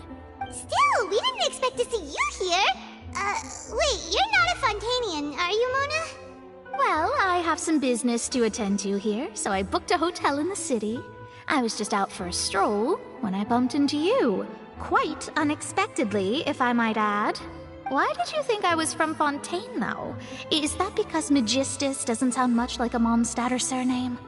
Yeah, let's go with that. Well, I used to have my own surname, which was, well, some other thing. Either way, the old hag told me when she took me as her disciple that the first step to being a great astrologist's pupil was to change that name. There was nothing for it, really. She really is amazing at astrology, so I changed my name to what it is now according to her wishes. To my surprise, however, Magistus is not the name of some ancient house or clan. It isn't? Nope. Although it is used by us in place of surnames, it generally just means great. Wow! Imagine including a boast in your name. Wait, are you gonna have to put that into your genealogy as well? I reckon so. In any case, I'd give my disciple a name like this as well, if I were to take one. Astromancer Barbeloth Trismegistus. Whoa, that's a long one. Does it also mean great or something? My name means Mona the Great Astrologist. As for the old hag, hers is, in plain speech, the thrice-as-great Scholar of the Stars. Just take it as a title specific to astrologists. Thrice as great? That's so petty. I know, right? That's just how she is. She used to call herself Magistus, actually, but once she took me in, she changed her name to Trismegistus. Talk about obsessive. Magistus is thus the calling card of our school, so to speak, which makes it about the same as a surname. It's all right if you don't get it. You can look into it further should you need to study astrology more deeply. That sounds terrible! But anyway, you're not Fontanian, are you, Mona? You're from Mondstadt, right? Well, I was born in Mondstadt, yes. My parents migrated to Dorman Port, and I traveled with the old hag for a while, after which I settled down in Mondstadt City. Oh, that's a good thing then. At least we know you won't be dissolved by Fontaine's waters. Speaking of that, I'm sure you're aware that a bunch of things have happened here in Fontaine, right? I know you're not a local, but I'd avoid getting too close to any water that looks strange all the same. There's something ominous about it. Well, the water, I mean. That was the main reason, yes. Just a while back, the Steambird invited me to take part in a panel and speak about the circulation of the prophecy as an astrologist. The invitation was sent quite early on. I don't think anyone expected Fontaine to be in this much trouble. What do you make of that prophecy, Mona? Just tell us what you think as an astrologist. Your word would go a long way to make things more certain and less scary. What I can tell you is that I'm an astrologist, and that this prophecy concerns the fate of Fontaine, even that of Altivat. Ascertaining this is akin to reading the fortune of the whole world. I'm afraid that this is not something that just anyone can do. If I could do it, you would no longer call me an astrologist, but a visionary.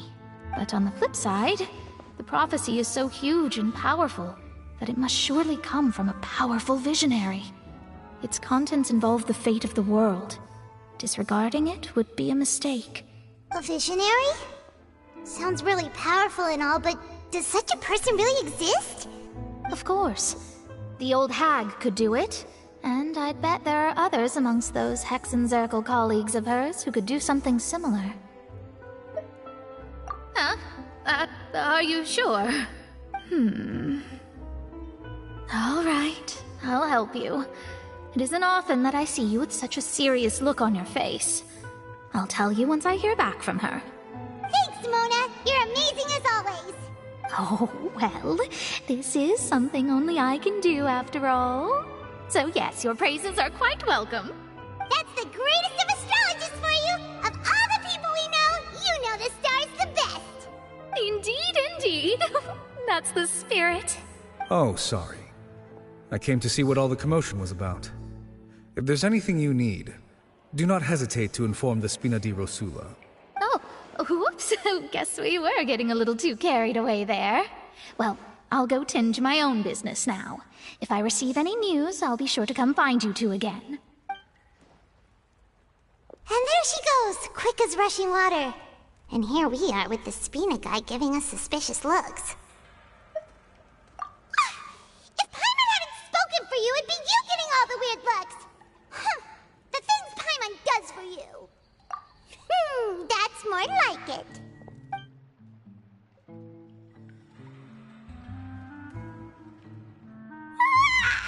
Good morning. To be honest, Paimon's still feeling kind of sleepy. But it's time to get up, Traveler. We agreed to go see Neuvillette, so let's pack it up and get going.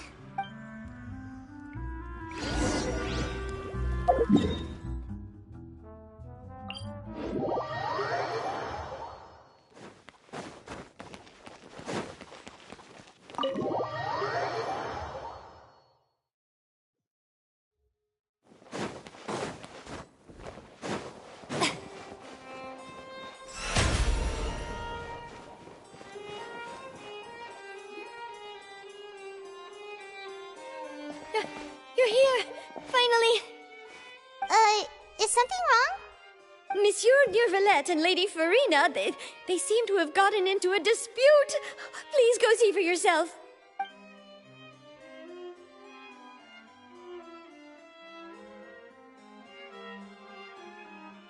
Like I said, I've already explained everything. And yet the problem has not been properly solved. There is little space for excuses between us. It is not my intention to offend you, but please, tell me where you stand. You are the Hydro Archon Focalor, are you not? Look at this. This is a list of the victims from the recent Poisson incident.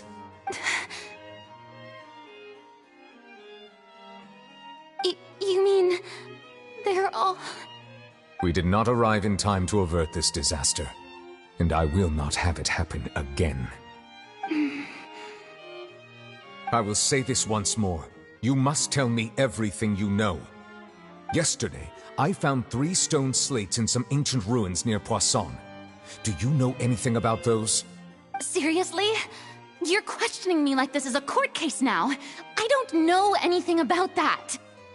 But you found them in some ancient ruins, you say?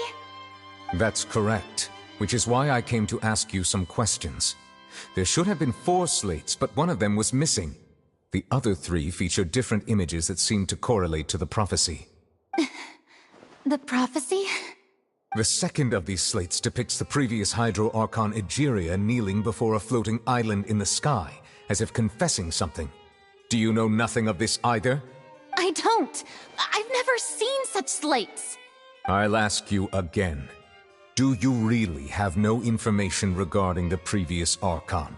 My deciphering of the slates indicates that the Hydro Archon Egeria once had to confess to, or apologize for, a certain sin. If anyone would know about it, it should be you. All gods don't have the same secrets, you know. She was herself and I'm me. Is it really so strange that I know nothing? I understand your concerns, but I'm sorry. I just don't have anything to tell you. Forgive me for saying this now, Lady Furina, but I have long known of your various secret investigations into certain matters. There are several indications that you have been investigating the prophecy on the sly. This is not strange in itself, considering that you are the Hydro Archon. But it is strange that you should also claim to not know any of Egeria's secrets, as well as do nothing following your inquiries. You have never been as superficial as you have presented yourself to be, nor are you a fool. And yet, your behavior is very inconsistent.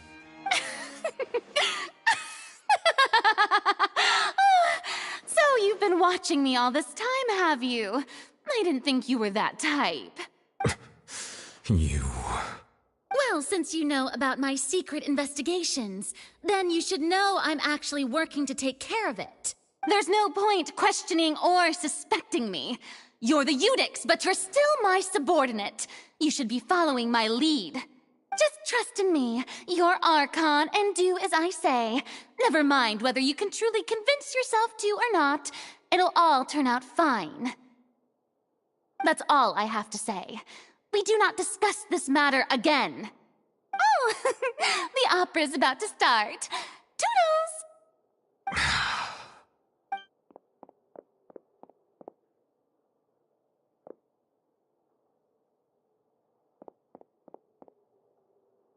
Did Furina not notice us standing by the door? Wonder what's up with her. She was smiling. Huh. She didn't seem in the mood to care if we were listening in or not. I assume you've been outside for a while now? Oh! You noticed. Seems Furina didn't even realize we were here. She was in a great panic, though I cannot discern the reason. Our discussion reached impasses time and again, a state of affairs that we cannot allow to continue. Still, I do not understand. Dialogue is the basis for understanding, so why did she keep refusing to engage?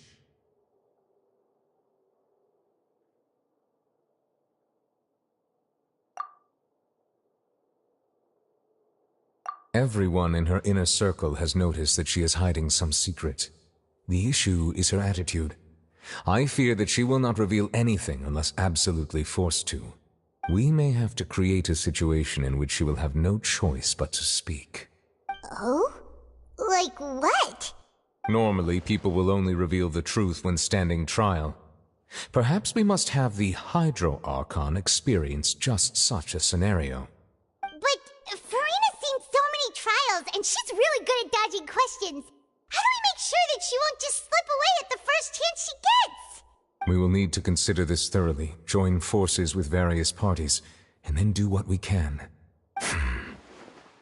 If at all possible, I would prefer to recuse myself from this affair, but we must prevent the prophecy from coming to pass. This may be cruel to her, but all Fontaine is in crisis. The information a god possesses is too precious, and so we must take a chance on this. But who will lend us their aid to do such a thing?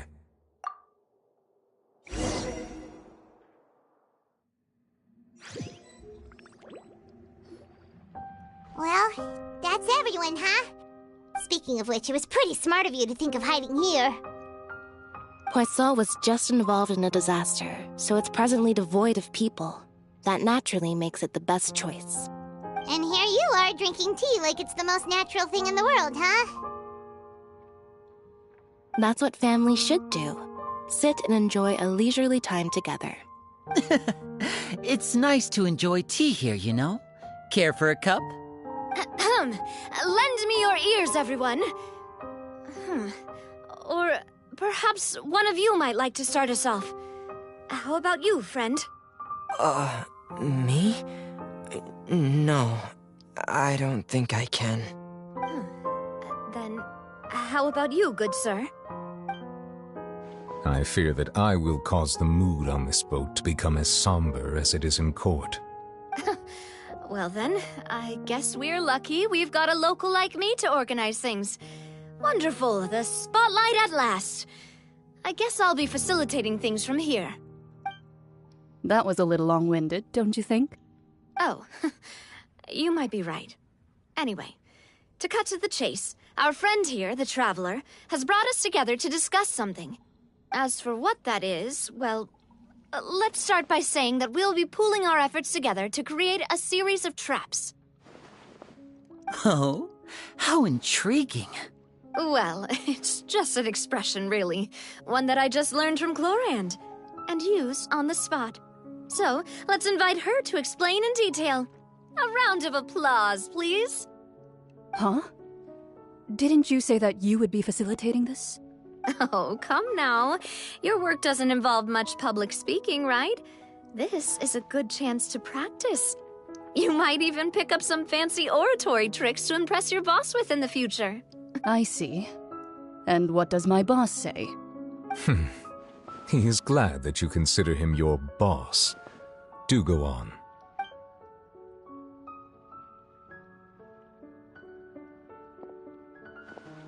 In that case, do any of you have experience hunting? Not that I recall. Fremine and I once used a wooden stick in a basket to catch wild rabbits when we were younger. As for Lynette, oh, right. You were sick that day, weren't you? I've also gone diving to catch some fish before. Does that count? I'm afraid not. You may or may not have heard, but Fontaine once played host to a group known as the Marechaussee Hunters. Though that was their name, they did not hunt animals, but rather various monsters left behind by the ancient dynasty of King Remus. Today, Fontaine's monster population has already thinned greatly, so the hunters have blended back into society, taking up arms in other lines of work. They even left a unique methodology of hunting in their wake. A trap comprises of the following components: bait, a trigger, and a containment device. Sometimes a lethal implement will also be necessary to deal with the prey. So, if we were to build a trap together, right now, what would you choose to build it with? For me, I would prefer something basket-shaped. Pigeons and rabbits will see the bait and naturally enter the snare. Our line of work requires a deft hand, and we're some of the best in the industry, so you can count on our techniques. You used some of those techniques while moving the people of Poisson, didn't you? My subordinates mentioned that you even performed some magic for the bawling children. Yes, and I even managed to gather some intelligence in the meantime. I'm quite the multitasker if I do say so myself. I'm afraid I can't claim that as my strong suit. I prefer more stable methods, like placing bait in the water and waiting for the fish to come within reach. That's the kind of method I would count on. Calm and steady. Exactly the kind of person who would catch loads of fish. And I can be their assistant. With discretion, I'm sure. I'd probably use some sort of mechanical animal. Papa once bought me some small clockwork squirrels, mice, and such. When placed in the forest, they can attract others of their kind. I remember that you liked those too, didn't you? I did. And that would be a good way to go about it. If they're realistic enough, animals of the same kind will follow them all the way to the trap. What about you, Monsieur Neuvillette? I fear I do not have any related experience. That makes sense. You usually solve problems directly, without the use of any such tricks. But I do have one more question for you, monsieur. If we were to create a trap now, how would you design it? I would like for it to be effective, but bring no harm to the prey. A more gentle trap would be ideal. Kind, as always. However, our intention doesn't necessarily change the containment device and the type of implement we need. If we wanted to kill the prey in one strike, we would need a powerful implement. However, that also goes for prey that must be captured and safely contained. Wait, why's that? Only a hunter who's a true expert at subduing their prey can snare it without harming it. The line that divides life and death is often exceedingly thin. So are we going hunting together? We hadn't thought of seeing ourselves as hunters. It kinda works, but maybe it's still not the best metaphor. If our means of capturing and dealing with our prey is to put them on trial, then the hunting metaphor is actually quite accurate. But we shall require much more courage than any hunter to judge a god, a being whose seat is an exalted throne. Oh, so that's what's going on. Sounds very interesting.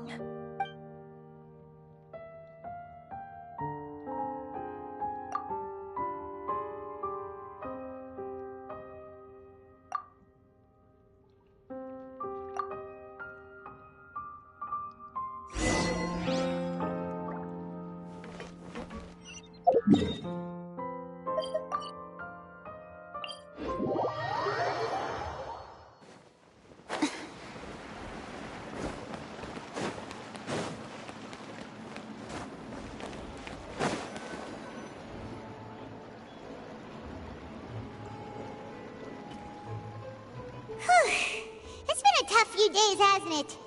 So much has been happening. Paimon didn't think the meetings would go on for so long, but everyone seemed pretty fired up, huh? Paimon thought they'd be at least a little frightened. Well, Fremine was, now that Paimon thinks about it, but everyone else just looked a little surprised. Well, it's hard to say. Paimon doesn't have any experience with this sort of thing. But with you around, Paimon sure will do great. After all, you're the most reliable person in the world, aren't you? Did you just pour some tea? Paimon didn't notice you doing that at all. Then what's that? Paimon's never seen that cup before. Don't be frightened. I'm just joining you two for tea.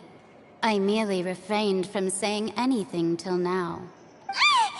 Who's that voice? But there's no one here.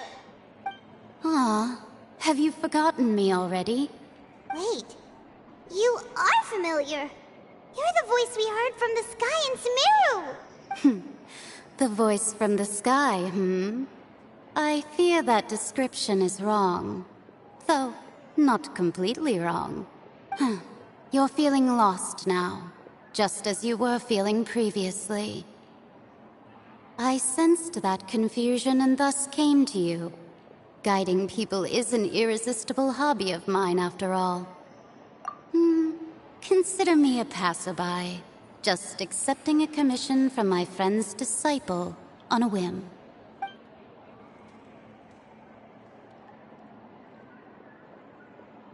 The prophecy. Yes, what has been prophesied will be fulfilled. You may view such things as the history of the future. What? Then is there any way we can stop it? I believe you have witnessed a failed attempt with your own eyes. Can everything in Teyvat so easily be changed? So you've caught on. Just as prophecies are usually only the future as seen from the perspectives of the gods, could things be happening in hidden corners where the gods' gaze does not fall? Are the things that you shall see different from the fate that the gods perceive? What is she talking about? It all sounds really impressive and important and stuff, but it also sounds kind of scary.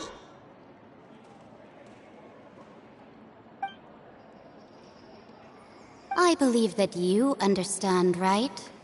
Some things are insignificant, but others you must reach out to change. Ultimately, fate shall serve as your only guide, no matter what will happen in Teyvat's future. This was good tea, by the way. Thank you for your hospitality. Well, that'll be all for today. The voice. It's gone.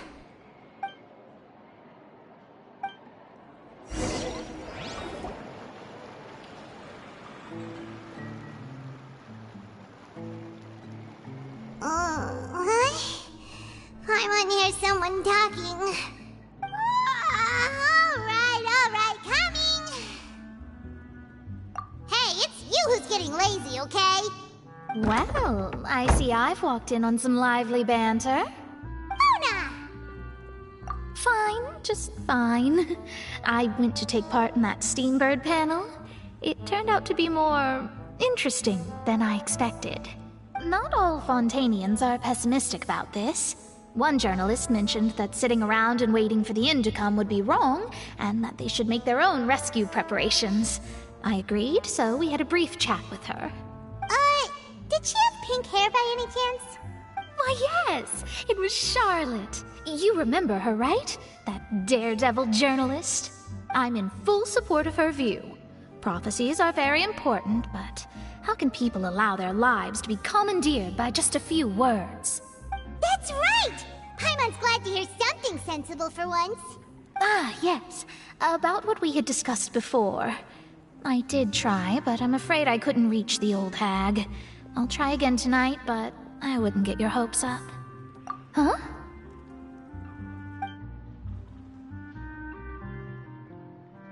Goodness gracious. Are you serious? She said that even the god's gaze has blind spots. Pretty bold if you ask Paimon. Most people would believe the gods to be all-knowing, right? The Hexen Circle members are certainly anything but ordinary. As for the mage named N, the old hag has mentioned her a few times. She said that N's sense of direction is incredible, and that she loves guiding those who are lost. But I've never met her, and if she were still alive, she'd be... Well, suffice it to say that the hag's at least a few hundred now, and N's been around for longer than that. Whoa. The Hexen Circle sounds like a scary group. But they must really stay in shape to live so long. Their abilities alone are pretty terrifying. If she came to see you personally, then the problem you're facing must truly be of great importance. Well, it's not like Paimon could understand anything she said. Yes, she was quite cryptic, but I suspect she means that there is still a way to turn things around. She didn't say when or what that would be, though, so...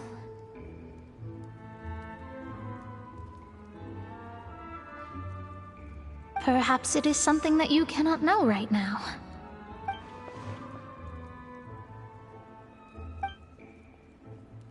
Traveler, Paimon, are you two alright? Oh, we're fine. We're just a little down right now. It kind of feels like the end is coming, you know? I see. I feel that same sense of desperation, too. I guess you could consider me someone who has often witnessed fate. So far as I have seen, it cannot be swayed. But even so, I still hope for, and believe in, miracles. Astrology is eternal and rational, but fate may not be. It is cruel, but it can also be beautiful. Perhaps that's what En was trying to tell you. Not to lose heart, and to believe that what you are seeing playing out before you is not yet set in stone. I did originally think of steering clear of all this, but I couldn't. Even if this is all futile, I still wish to help everyone. If we don't struggle to the last, then how can we face the end when it comes? Huh. You do have a point. There I go, talking about astrological principles again. Sorry about that. The moment I start talking about work-related stuff... I need to get going. It was worth trying to comfort you, even if only a little. I believe that you'll help those who are struggling in the same way I did. I suppose that might be why we always seem to meet by coincidence. Paimon feels kind of moved by what Mona said. But also kind of sad, too. Hey, Traveler. Paimon suddenly feels like going outside for a walk. Let's go. Let's walk around the city, shall we? There's a few spots we always like to walk by.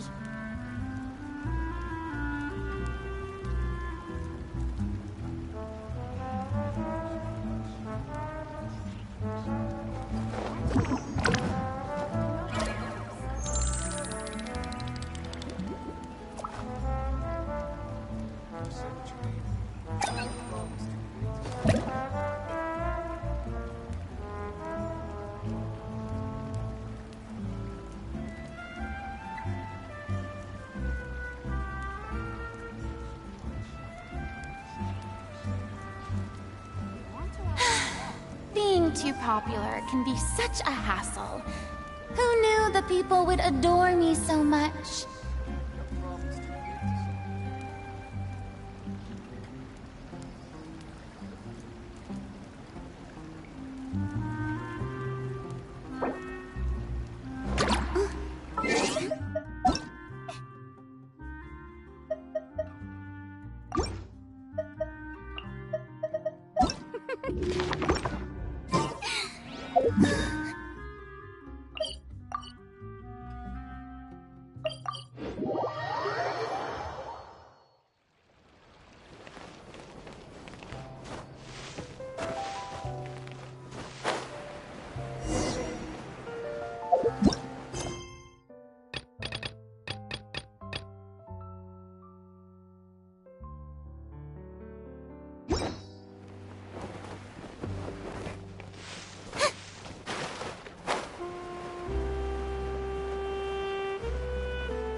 Huh?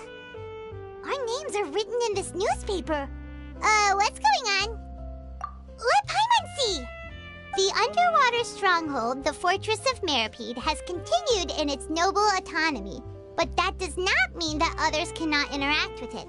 My recent attempts to enter the fortress bore little fruit. Huh. Guess Charlotte still hasn't given up on that.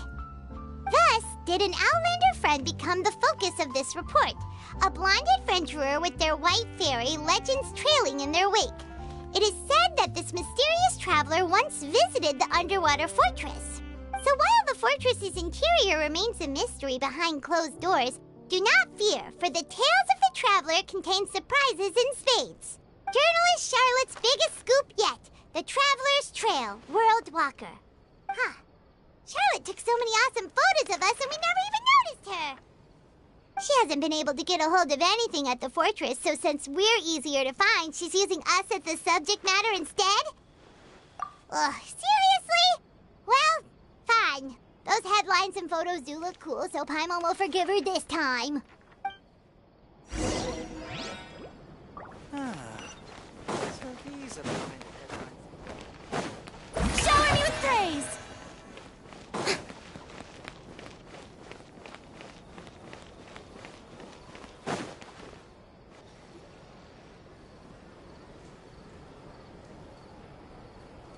We're here! Paimon's hungry. Should we go in and get something to eat?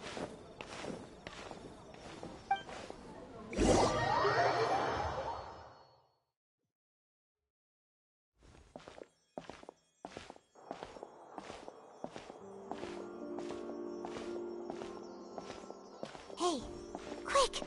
Look! That's the limited edition only 16 slices a day cake! It was so delicious the last time we tried it! Despite the tense situation we were in, let's give it another go! I'm sure it'll be great! One slice of cake, please. Someone showed up after all! Oh, wait, you're the one from the Palais Mermonia. Oh, are you here to buy cake too? It seems Monsieur Nervalette was right. You really can eat. Wait, did he really say something like that? That's right. Even he has his own preferences when it comes to food. As for me, I love the cake and coffee here. Do you come here often? Usually every day. Every day? It's part of my daily schedule, apart from work. I shall have my cake and coffee. Then what if someone told you one day that this place would be closing soon, and you wouldn't get to eat cake here anymore? What would you think? But why would it close? Well, Paimon doesn't know either, but maybe the waters will rise tomorrow. You know, like in the prophecy. Oh, the prophecy. To be honest, I haven't paid much attention to that. No, still, even if there'd be no more cake tomorrow, that wouldn't keep me from having some today. No, it's the same for eating in general. You might not be able to eat tomorrow, but if you can do so today, then you should carry on. That's what people call living, you know. Huh. Don't be sad. Excuse me, could I have 2 more slices of cake to go? These 2 slices are for you. Sijuin said that this kind of expression you're making is what humans call being sad. Oh, you know Sijuin? I sure do. She was born before me, and she sometimes comes to the surface to teach us things about humans. She said that humans are creatures that are saddened easily, yes, and you can only lift their spirits by feeding them delicious food. So please try the cakes here. I've got something else to do, so I'll be going now. You two try to stay in a good mood after eating, all right? Bye!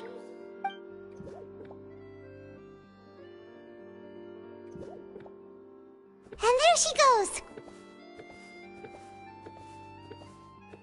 Alright, let's dig in. I'm unsure this cake will be delicious. It's more delicious than last time! And the flavor gets even better with a sip of tea. It sure would be nice if we could come again tomorrow. Sure would be nice if we could always eat delicious food here.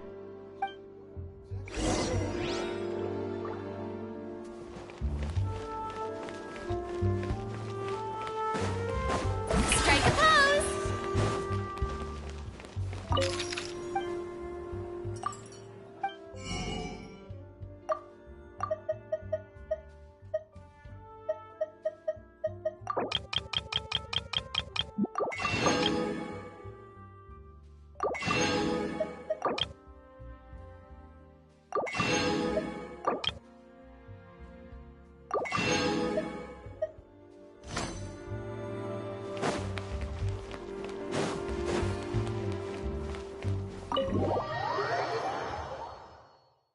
Oh, we're near the Steambird office.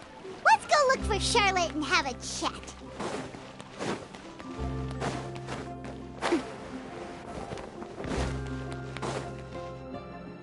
Wow! If it isn't the Traveler and Paimon! Oh, have you seen the article I wrote about you? Ha! You've got some nerve! You just used us to make some quick mora! Oh, you needn't worry about that. I heard that you were in Poisson some time back, so I sent you a letter to discuss just that. It appears you didn't receive it, though. It's all right, though. I've set aside the amount intended for you. I've even set the table with some food.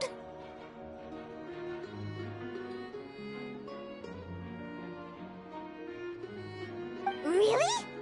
Oh, you're the best! You're almost a little too easy to win over, Paimon.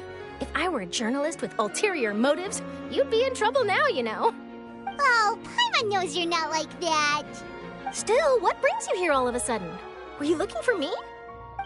When Mona mentioned you, we thought of coming to see you at work. I see. It seems you've already bumped into Mona here in Fontaine.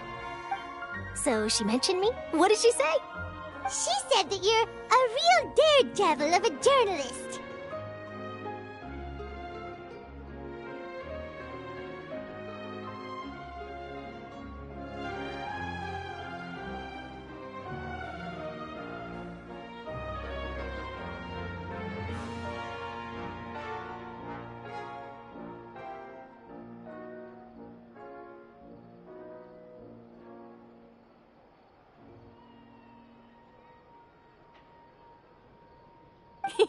Nice. In which case, can this daredevil journalist dare to request an exclusive interview with the legendary Traveler and Paimon? Huh? So your article in the paper today doesn't count? Oh, of course it doesn't. That was more like live photography. What I'd like to do is dive deeper and ask you to talk about the things you've seen and experienced. Yeah, are we even qualified enough? Why not? If I say you're worth an interview, then you're worth it. But not right now, of course. I'll need a few days to prepare.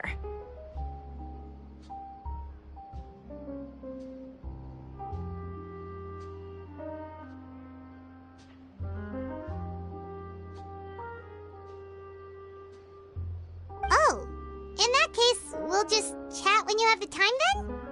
Oh, so that's a yes? Ooh, splendid! I'll tell the editor-in-chief immediately. I'll have to apply for lighting, a venue, some props, and... Whew, so much to get done now. Talk to you later. Wait, Charlotte, Paimon's still got a question for you. And what's that? If, just for example, Fontaine were to be flooded tomorrow, what would you do today? Huh, that's the prophecy you're talking about, isn't it? I mean, I do hear about it often, but I've never once thought that the day could be tomorrow. If you're seriously asking, then I might try and think of a way to leave Fontaine. Oh, but I'm still a journalist first and foremost. That means I have a duty to be reporting from the scene. And secondly, I wouldn't forsake my homeland that easily. From what I've seen, most people don't know what they'd do should the worst come to pass. In truth, it might be better just to behave like normal rather than worry over such an end. So in all likelihood, I'd probably still be prepping at the office for that interview of ours. I know what you're thinking. That sounds a bit sad, but I've always believed that it's best to do what you enjoy. Just think about it. If this nation really were to be suddenly destroyed tomorrow, but I still successfully finish an exclusive interview with a truly unique person, then the story I would wind up writing would truly be timeless. And then do you know what I'd do? Well, I'd write that story, send it for printing, and use messenger pigeons to get copies out to the various nations as soon as possible. I'm not a dreamer, nor am I a workaholic, but I do love my job, and I'd be proud of leaving such an article behind. I guess you could say that I was born to be a journalist. But anyway, that's my answer. And on that note, I'll get back to my preparations. That's so nice. All of a sudden, Paimon actually kinda envies her. Anyway, let's go and take a look at the sea, shall we?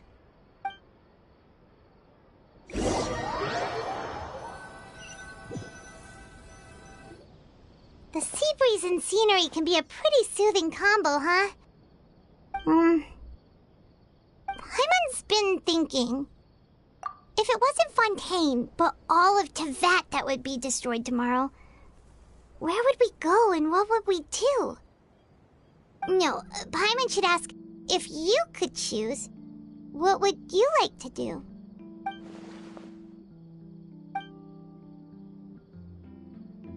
We've always been moving to the next destination, so we haven't spent much time thinking about these kinds of things. You mean, still traveling? Huh. Wait, isn't that what we've always been doing?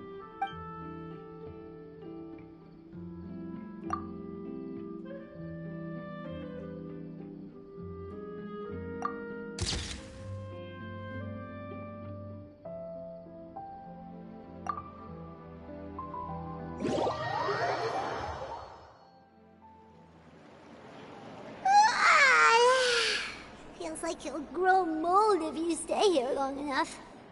But it's still better than the Fortress of Meripede, that's for sure. It's not only damp there, but salty too. Ah, so the two of you are still here. Wonderful. Oh, you're from the Palais Mermonia, aren't you? Yes, I'm Isadora. Monsieur Nervillet sent me to look for you two before. I heard that afterward you went to the Fortress of Meripede. Not at all. I'm well aware that you're friends of his. Actually, I'm here to pass along a message from him. Yes, inside the Opera House. The Maréchaussée Phantom has declared the incident a small-scale riot. A riot? Well, that said, I don't personally think it was that serious. Lady Furina was watching a performance at the Opera House, and while she was resting during an intermission, some other audience members suddenly started harassing her, loudly accusing her of doing nothing about the prophecy crisis. And before she could respond, others started to join in. The crowd continued to grow, and protests against the Hydro Archon started to break out. So people have started to put the blame on Furina. Guess they finally found an outlet for the pressure they've been under due to the prophecy. I agree. People will naturally rely on gods, as is customary. But the moment people feel threatened, gods are also the first to be blamed. So what happened after that? Is Furina okay? Seeing that the situation was spiraling out of control and that further argument was pointless, she claimed that she'd gotten tired of this and left in a hurry. The Maréchaussée Phantom had their hands full maintaining order and did not catch where Lady Furina had gone. Only when things had stabilized did we realize that she had gone missing. So, you mean she's still missing? That's right. The Maréchaussée has dispatched many people to search for her, but we don't have any leads yet. That said, I don't think there's much to worry about. She is a god, after all. Even if she were to fall into the hands of rioters, what could ordinary people do to her? Good. Monsieur Nervillet sent me to tell you about the situation, but he didn't say anything else. Don't worry, this is more than enough to go on. Thanks for keeping us informed. Ah, is that so? Well, all right then. In that case, you two take care. I'll be heading back to the Palais now. Well, sounds like we should hurry over to Poisson then. If we know Furina, she won't try to fix things in this situation. Instead, she'll look for a place to wait out the heat. And, as we also know, she may be loud and dramatic, but she doesn't have a heart of stone. When Nervillet was talking to her in the Palais Mermonia, and she heard about Poisson, she couldn't hide her sadness and remorse. It would be hard for her to ignore being accused by the public today. Paimon thinks Furina's probably taken the opportunity to slip away to Poisson and try to relieve the sense of guilt that she's feeling. Huh! Well, what do you think? Paimon knows the answer, of course, but Paimon can do the analysis to back it up, too. Cool! In that case, there's not a moment to lose! Poisson, here we come!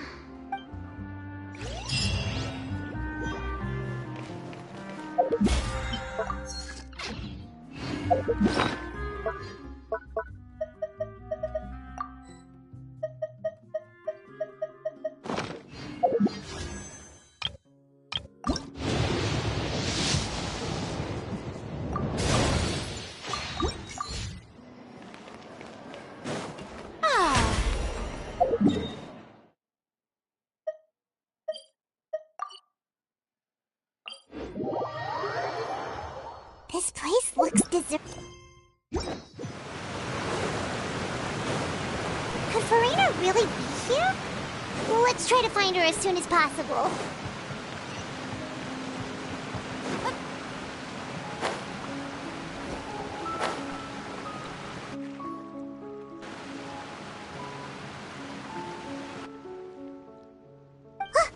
That's Furina, right over there. She really is here all on her own.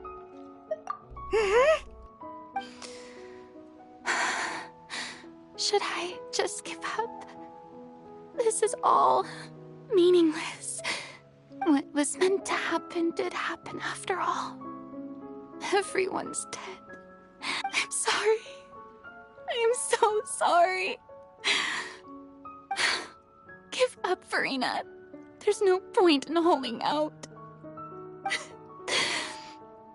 I'm sorry. But what can I even do other than to repeat meaningless apologies over and over? Who's that? Don't worry, Furina. It's just us. So it is you, blonde traveler from another land. Why, I almost thought you were someone from that mob of my ignorant subjects, come to kneel and beg for my forgiveness. Furina, you were crying just now, weren't you? The tear stains on your face are obvious. What do you mean, tear stains?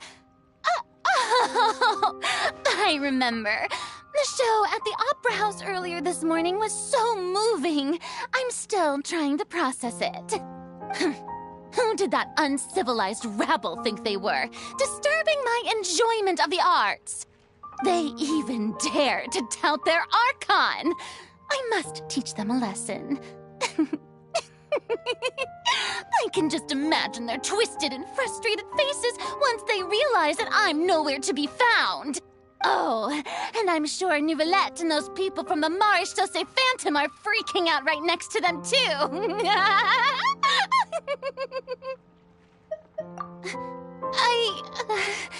Of course not. Hey, there she is! The Hydro Archon's over there! Quick, after her! Furina, those people seem to be after you. They are? They're just some rabid fans who want to cut the line because they haven't been able to meet me in person, aren't they? That's against the rules. I can't let them get their way. Furina just ran off! Quick, we have to catch up with her!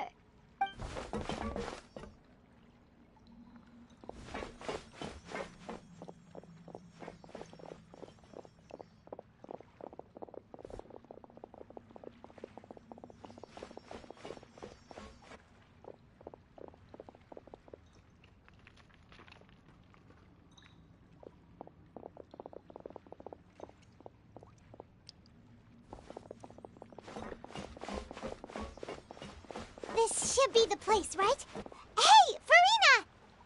There's a good hiding spot over here. Quick, come to Paimon before the rest of them catch up to you. What? What is this place? Hurry, they're almost here! Fine. I suppose haste is warranted. Lead the way.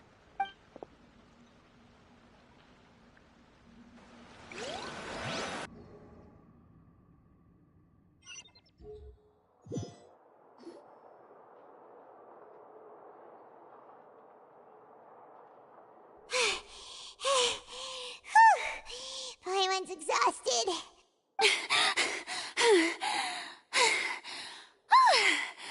I'm so tired. I totally thought they had caught me. No, I mean, I merely gave in to the sheer enthusiasm they displayed.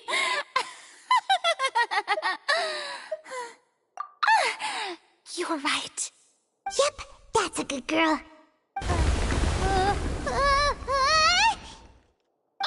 What's happening? The ground's shaking. Is it an... Yeah, a quake of this kind preceded the flooding in Poisson, didn't it? It can't be. It's happening again. Well, there's no need to worry too much about that. Neuvillette made some emergency plans, so the evacuation should go a lot smoother this time. Yeah, I hope you're right. But the people of Poisson, they've already...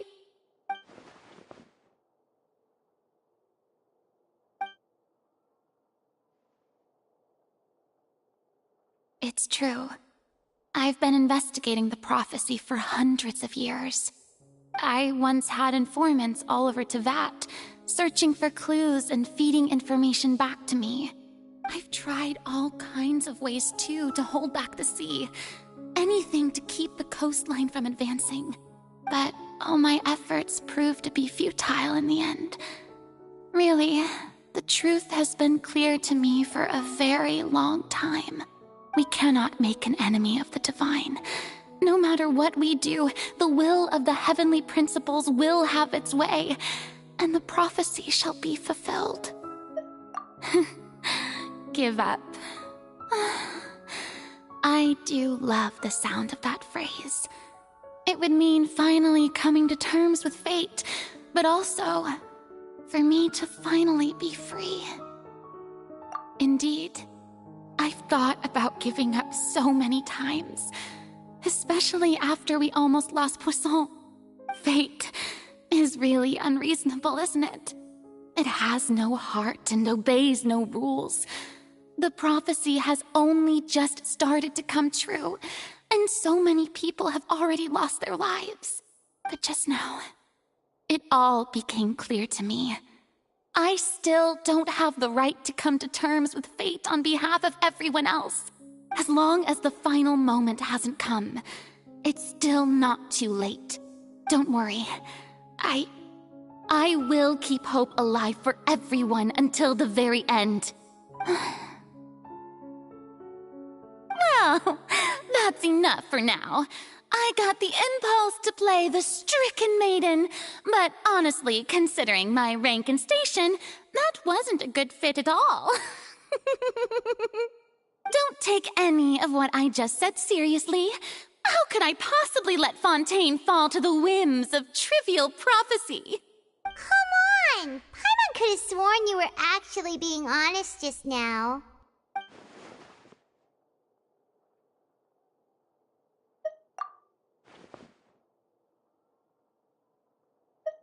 Share my burden. That's impossible. It was fated right from the start that this would be my duty alone.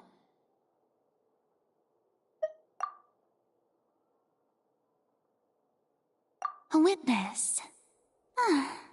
Yes, I've heard that you came to Teyvat from beyond the stars, yes. In other words, you never belonged here. And if Teyvat is, in its entirety, a show on a stage, then you're just a spectator, aren't you? If that's the case...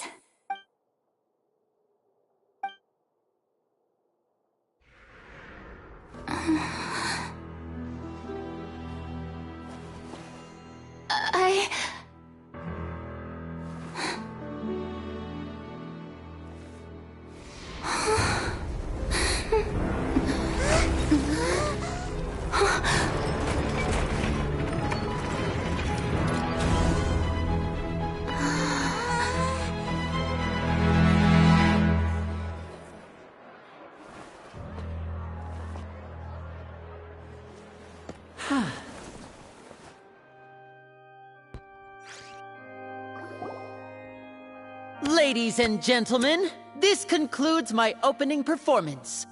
Now, without further ado, we may proceed to the trial of our god.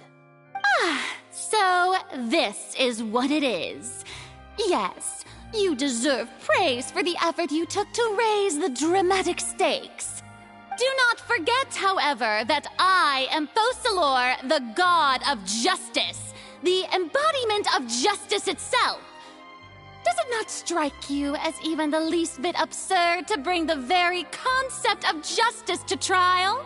May I interpret these words as your refusal to stand trial? In that case, you will have the opportunity to defend your honor through a duel. You would draw your blade against a god?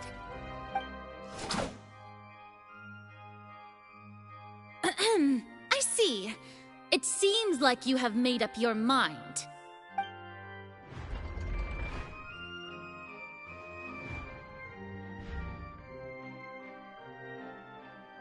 Paimon can't believe it. She just surrendered. What the heck is going on? Did I just see an Archon surrender to a human?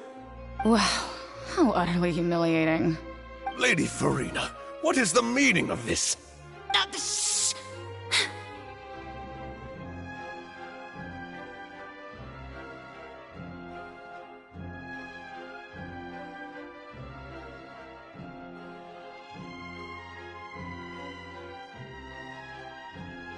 It would seem that there has been a misunderstanding. To be clear, the raising of both hands is not always an indication of surrender. Looking for excuses again, huh? I raised my hands just now to indicate my acceptance of the trial. No duel shall be necessary. I will admit that I've been running away for a long time. I'm sorry, everyone. I was unable to protect the people of Poisson. It is my duty to stand trial for my crimes. You are not the only ones to be disappointed in me. I, too, am exceedingly disappointed in myself. But now, it is time for the Hydro Archon to show you her courage and resolve. I, Furina, will use this trial to show the world the true meaning of justice! This time, I will protect you. Applaud and rejoice. One of the most outrageous and fantastical arcs known to the opera epiclese is now unfolding before your eyes. Mark my words, this shall be one of the most exhilarating and brilliant shows ever to grace the stage of Fontaine. The trial of the Hydro Archon, Focalor, will now begin! Woohoo! Oh, now we're making history! Why does it feel like Furina just took over the whole thing? Like, come on! Didn't she just get forced to stand trial for her crimes? Also, even though she's still acting super dramatic, she is taking this seriously this time, right? All right, then. Who will be my opponent in this trial? The court asks the prosecutor to please take the stand. Is that so? Very well. Then please speak, witness of Tivat, my accuser and fated opponent.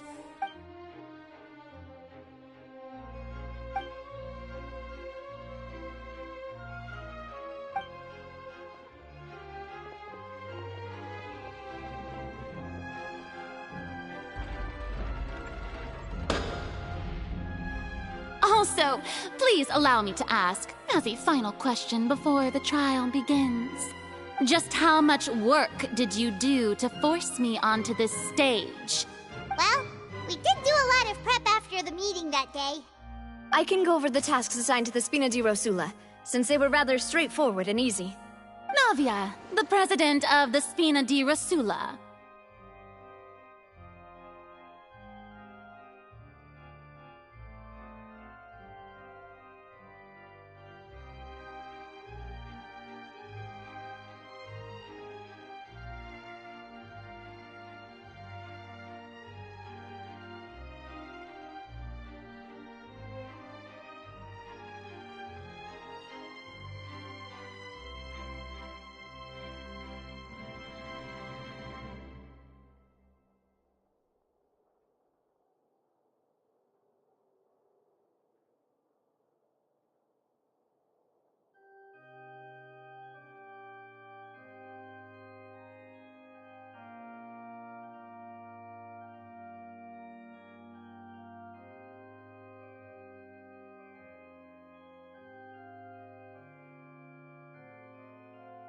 Most of the people who participated in the disturbance this morning were my subordinates.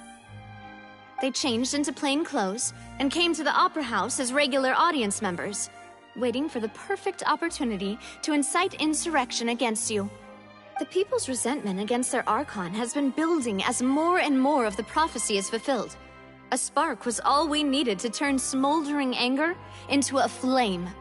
Moreover, according to our understanding and analysis of you, when something like that occurred, you would likely flee the scene and head to Poisson by yourself. So, we arranged for a second group to lie in wait there. So, you mean... the ones who scoured the settlement for me were also from the Spina? And their goal was to force you to step into the giant magic box so you may personally participate in the greatest magic performance in all of Fontanian history. That's right. That house was a magic box, rather than someone's residence. As the super ultimate version of the setup that I used when I first performed at the Opera Epiclese, the volume of the box was increased by a whole order of magnitude, and the distance it traversed was the entire gap between Poisson and Aranias.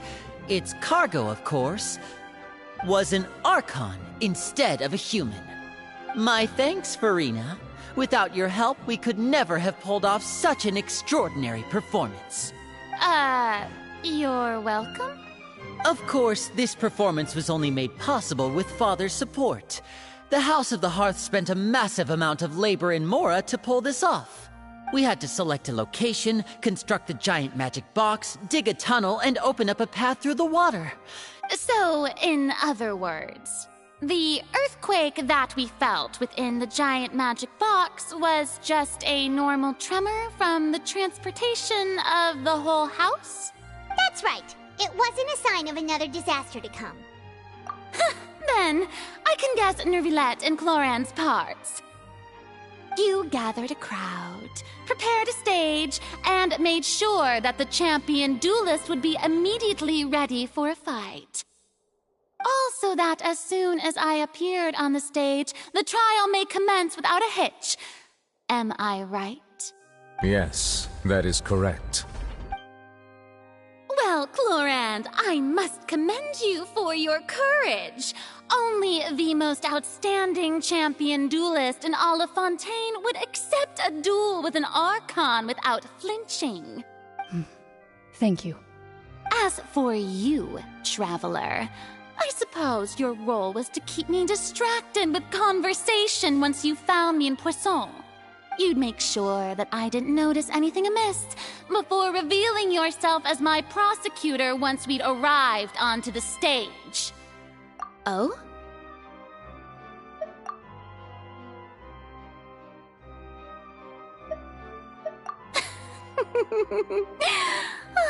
Is that so? Then I suppose I must have missed my final chance. It's fine. It matters not.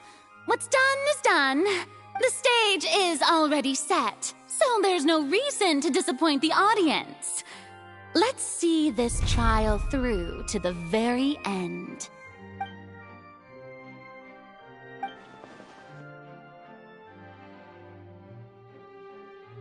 Madam Prosecutor, please allow me to pass this along. This is a document that Miss Charlotte applied for and received permission to share with you during the trial. According to her, it should speed up the proceedings.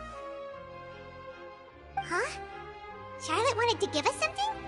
Oh, so she's here too! Hey, Charlotte! Oh, Leb Hymansi. Isn't this the exclusive interview that she did with us before? So she's already finished it, huh? Oh, wait. Then that means this document is a perfect timeline of everything that's happened ever since we stepped foot in Fontaine! So in other words, we can refer to this anthology of evidence every time we want to use something from our journey as evidence for an argument! Let's quickly confirm the information in it. Just think of it as a refresher, alright? You defeated the Hydro Archon in the very first duel you took part in at the Opera House. That's one for the history books, all right. I didn't think that you'd wind up getting to the bottom of the case I'd been following all this time. I guess this is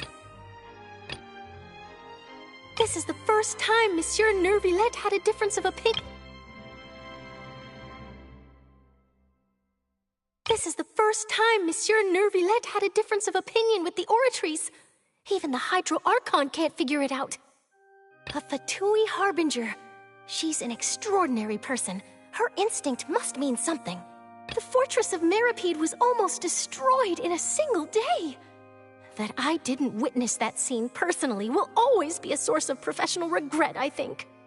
According to Monsieur Neuvillette, both Child and that whale should have been in the primordial sea at that time.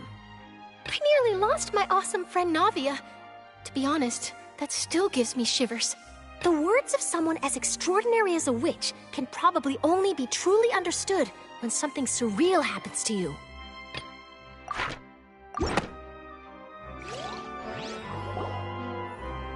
The prosecution and the defense are both in position. The trial shall now begin. Oh, come on, Neuvillette. There's no need to repeat all the unimportant legalese. Just fast forward to the part where the prosecution lays out my offenses. As the defendant and the lead actress of this performance, I still haven't even been informed of my supposed guilt in all of this. Of course, it is only natural for humans to struggle to understand the actions of a god. However, you will need more than that to convict me of a crime. That's true, but my charge here is unrelated to your conduct as an Archon. Instead, I would like to charge you as a fraud who's never been the Archon in the first place. Wait, what was that? Lady Furina's a fraud?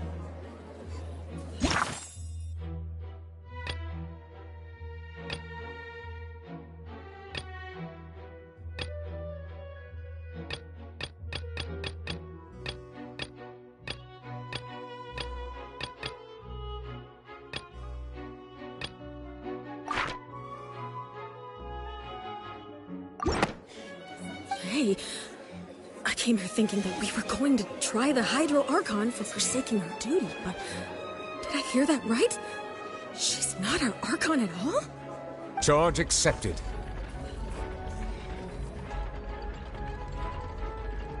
Lady Furina, do you plead guilty to the charge? Lady Furina. I plead not guilty. How can I be guilty? There is no way that I, Focalor, otherwise known as Furina de Fontaine, a member of the Seven and the Regina of all waters, kindreds, peoples, and laws of Fontaine, could be anything other than your true Archon. Yeah, even though Lady Furina can be rather eccentric, isn't it going too far to doubt her very identity? Yeah, I've never questioned her identity either. Sure, Lady Furina can be super irresponsible, but what grounds does that prosecutor have to make such a huge claim?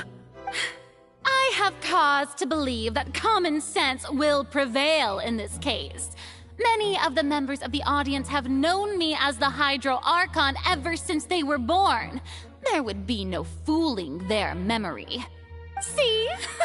Even the Oratrice has decided to show me its favor. Are you sure you want to commit to a charge that will never be upheld? If you wish to drop the case, I can promise you as the God of Justice that you will not have to face trial for making a false accusation. We will treat everything that's happened as a dramatic spectacle and move on with our lives. What do you say to that? Huh. An argument with near impossible odds, huh? We have to not only refute Furina's claims, but also overturn the long-held beliefs of the people. Well, I tried to give you the chance to surrender. If you must persist, then let me ask. If you believe I'm not the Archon, then what manner of being do you think I am? And if I was not the Archon, then how did I manage to live for over 500 years?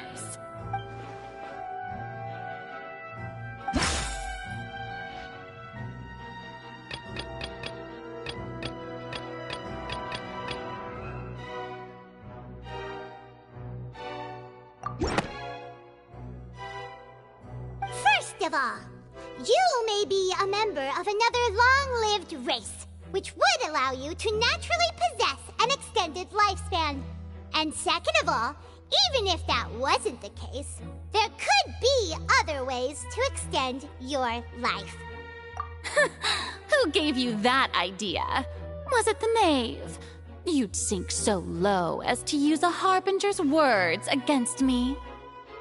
A curse? I once thought it possible that the aura of an Archon might naturally resemble a type of curse. But in light of this claim, perhaps what I sensed was not your divinity, but a curse after all. You sensed it too, huh, Nervlet? Lady Furina is actually a human? Well, it is true that it's extremely difficult to tell humans and gods apart just by looking at them. It's not impossible.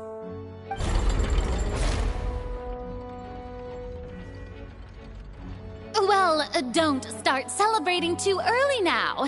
Even if I have been carrying a curse like you said, how does that prove that I am merely a human being? Besides, everyone knows that the main difference between a human and a god is the possession of authority. Gods can do what humans cannot. That's why they're worshipped as gods. For centuries, manifestations of my authority have served the nation of Fontaine. One need only to turn their eyes towards the Oratrice Mécanique d'Analyse Cardinal in this very opera house, or consider the indemnitium that is used in every aspect of life.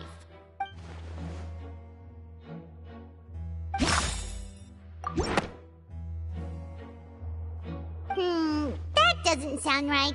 Paimon doesn't think this clue can be used as compelling evidence to build our case.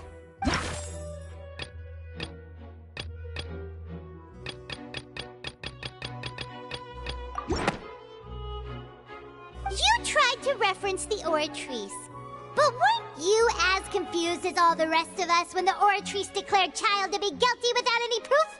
Otherwise, you should have come up with a good explanation for that by now. Didn't I make myself clear at the time?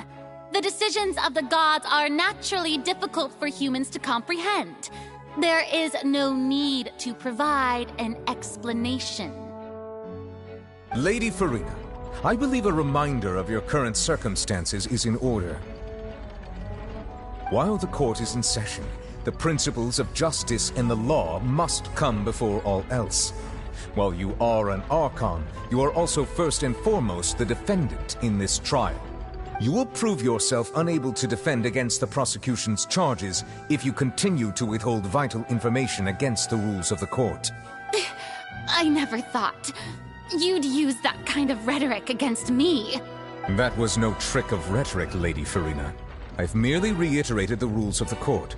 Rules that all should respect and follow. So, you neither knew why Child was declared guilty, nor did you understand the structure and operations of the Oratrice.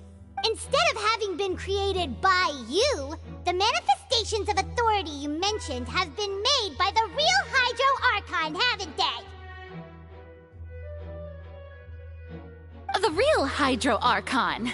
Well, now you're really losing me. It is true that I did not know why the Oratrice gave out a guilty verdict that day. But the Oratrice handed out that verdict unilaterally, and it has been operating independently ever since it was first created. You can't argue that just because a divine creation is flawed, that the god behind it must also be no god at all.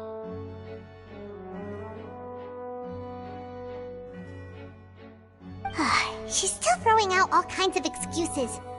Seems like she's confident that we won't be able to produce proof that she has no power over the Oratrice. My power as an Archon. There are many ordinary citizens in the audience. How can I just carelessly demonstrate the formidable power of an Archon? If that poses a concern, I'm prepared to extend my protection to the audience. You don't need to go that far.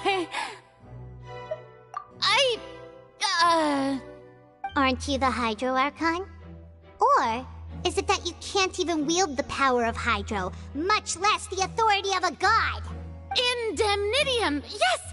It's all because of indemnitium! All Archons derive their power from the faith of the people, and I've converted the people's faith in justice into indemnitium. Thus did I give up all of my divine power to provide everyone with energy for their daily lives. Have you ever seen a more magnanimous god?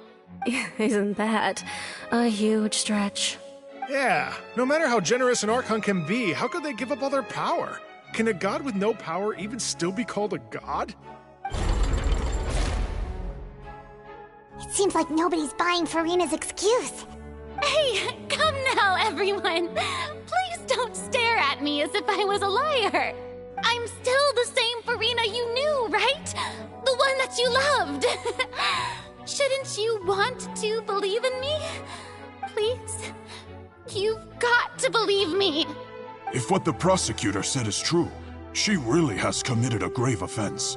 Did she deceive all of us? And all of our parents and grandparents too? And all of our ancestors? Ever since they were born? Enough! That's enough.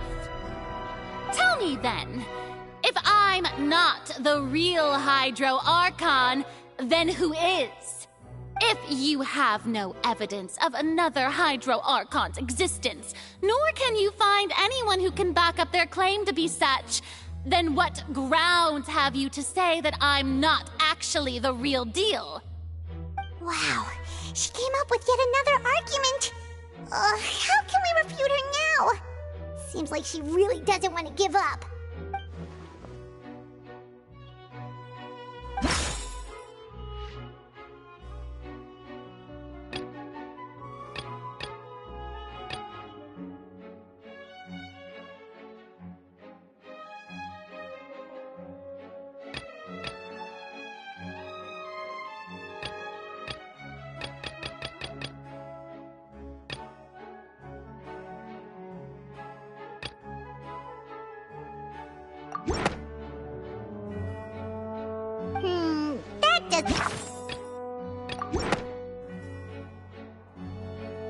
It has been established that all Fontanians can dissolve in water from the primordial sea. And that means... Since you insist on claiming to be a god and not a human, then there's a method that you can use right here and now to eliminate all suspicions of you being the latter. Miss Navia, please apply to serve as a temporary attorney for the prosecution before addressing the court. Though you act in partnership with the prosecutor, you must still adhere to proper procedure. Super sorry, Monsieur Chief Justice. I swear this really will be the last time that I'll speak out of turn. Now, I've brought some seawater from Poisson. As everyone knows, a massive flood struck the area not long ago, taking many lives, including those of some of my closest friends. So, Miss Furina, would you dare to touch some of this seawater? If we are to believe that you are indeed the real Hydro Archon, touching this seawater would have no effect on you. All it should do is strengthen your case. But if you don't dare to touch it, then we would have basically proved the reverse. Oh, and I must remind you that after the disaster at Poisson, nobody wants to see any more people dissolve. I do hope you'll act prudently and choose the simpler path of admitting guilt. Navia from the Spina di Rasula. The Spina has governed Poisson for many years. I guess her suggestion is valid. If Lady Furina is indeed just a human, she's probably Fontanian like all the rest of us. Would she really dare to try?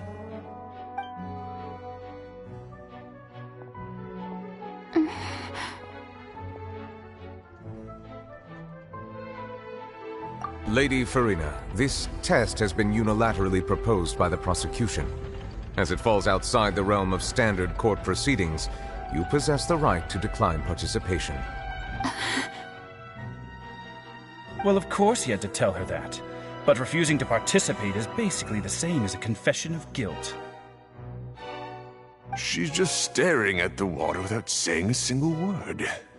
It really does seem like she's quite terrified of it. That could only mean... What's going on? Is she really planning to... That's not what we thought she would... Due to the inherent risk of the test, Lady Furina, you may... Hey!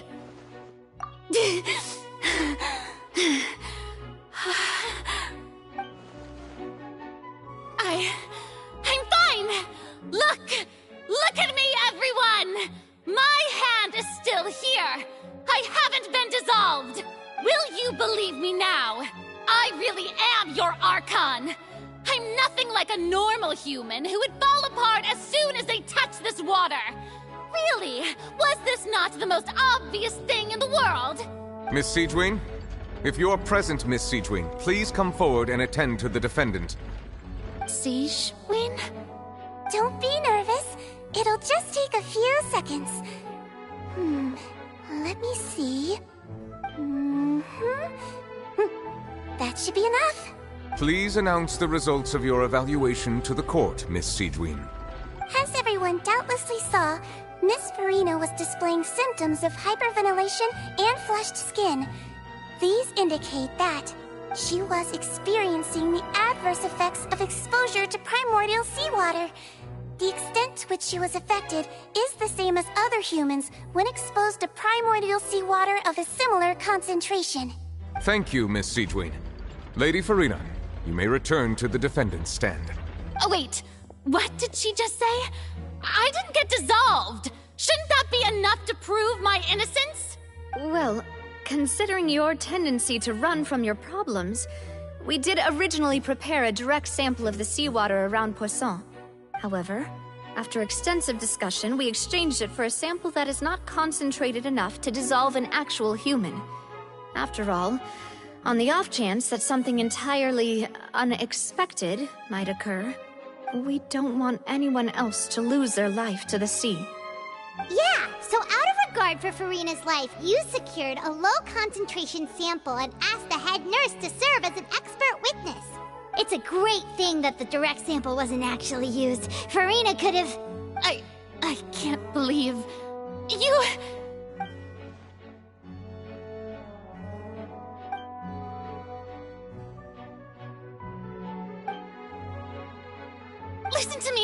Listen to me, everyone! Please don't give me such cold and disdainful looks! What happened just now didn't prove a single thing! Think about it! How can you conclusively prove that an Archon can't also be affected by the primordial seawater? Also, if I was really just a human, why would I dare to just put my hand in that kind of water?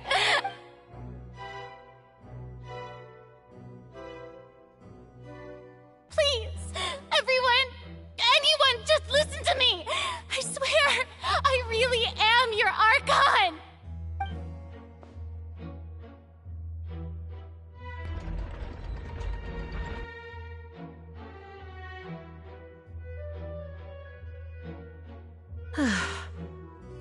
I don't think anything she says at this point will sway anyone.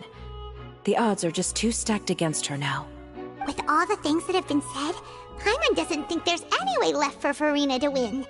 I believe the time for arguments and presentation of evidence has come to an end. If there are no objections, we will move on to the final judgment.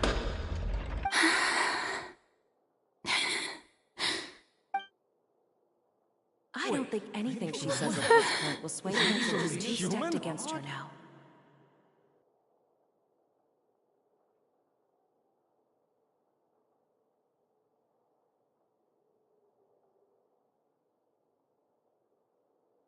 In my capacity as Chief Justice, I shall now render judgment on Furina's misrepresentation of herself as the Archon of Fontaine. As a human who knowingly deceived her fellow citizens, Furina is... guilty.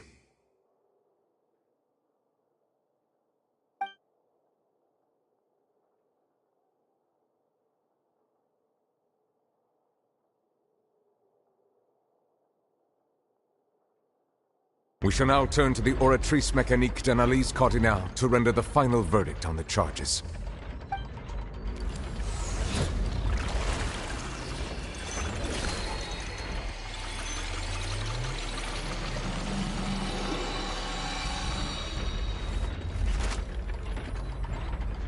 According to the judgment of the Oratrice Mécanique d'Analyse Cardinale, Furina is... Well, what's wrong? What's the Oratrice's verdict? No, the Oratrice also displays a guilty verdict. Isn't that correct then? However, the exact wording of the verdict is thus. The Hydro Archon, guilty to be punished via the death sentence. The death sentence? That's actually one of the available sentences? I've always thought that it was just a myth. The one and only time the death sentence has been handed out at the court, and it's been given to the very person we've worshipped as the god of justice? What an unexpected twist. Furina's been sentenced to death by the Oratrice? We just wanted to use the trial to show her the seriousness of things so she'd tell us the truth. How did things escalate this quickly? This outcome is indeed quite strange. According to Fontaine's current definitions of justice, as well as its recommendations for criminal sentences, is this sentence really appropriate for the crimes that have been committed? Yeah! Even Fauché wasn't sentenced to death by the Oratrice. You know, the real evil mastermind behind the serial disappearances case. Indeed. Not only is Furina's sentence overly excessive, the very point of our trial today was also to prove that Furina has never been the Hydro Archon in the first place. But now, the Oratrice seems to have deliberately invoked the title of the Hydro Archon. What does this mean?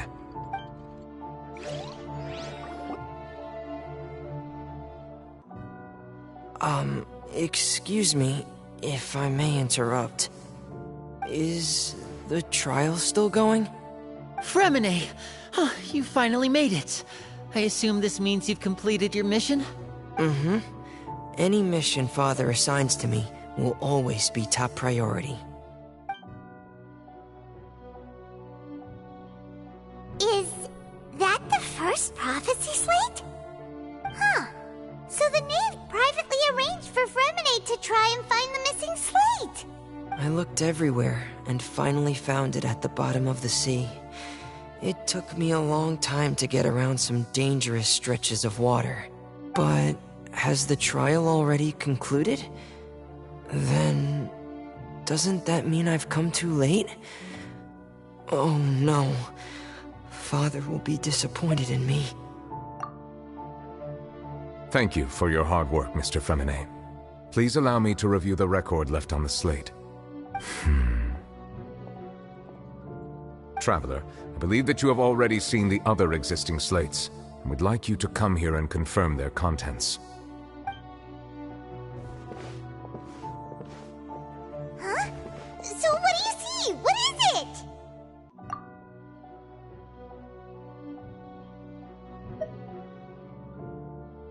I believe I have now made sense of the Hydro Archon's crime.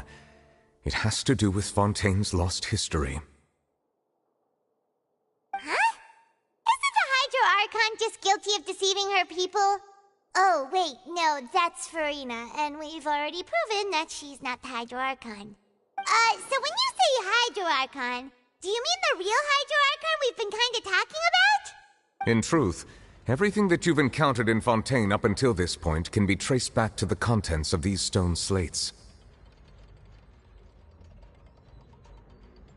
However, I'm uncertain as to how much sense they currently make to you. Okay, let's try to recall the contents of the other 3 stone slates. Paimon will do her best to help you remember.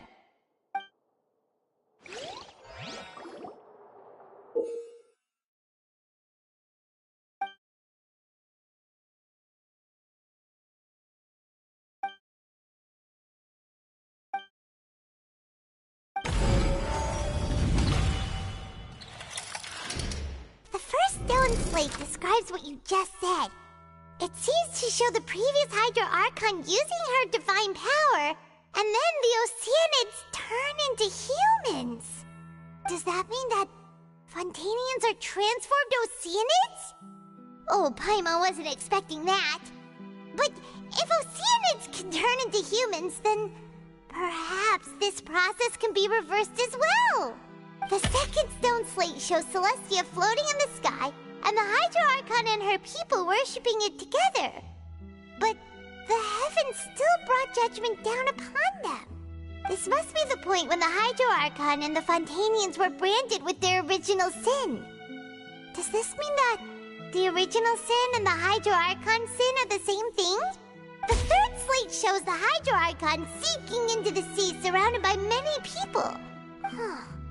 That reminds Paimon, didn't we also watch that happen to someone else?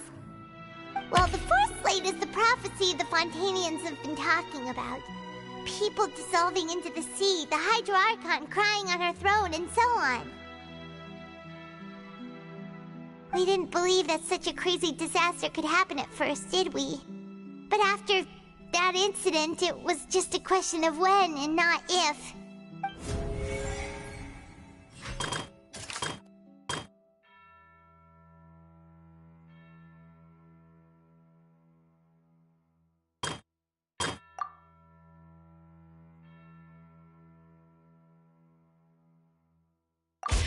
We know from the case of the serial disappearances of young women that Fontanians can be dissolved in primordial seawater. And the first stone slate tells us that long ago, the Hydro Archon used her power to turn Oceanids into humans. This might be the reason that Fontanians can dissolve.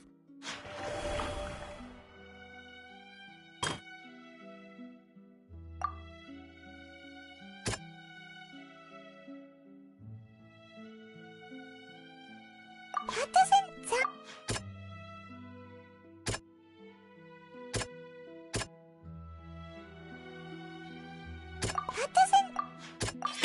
Perhaps what is about to take place has all happened before. The true sin of the Hydro Archon that Nervilette mentioned, and the original sin cast down on the people of Fontaine by Celestia, as recorded on the stone slates.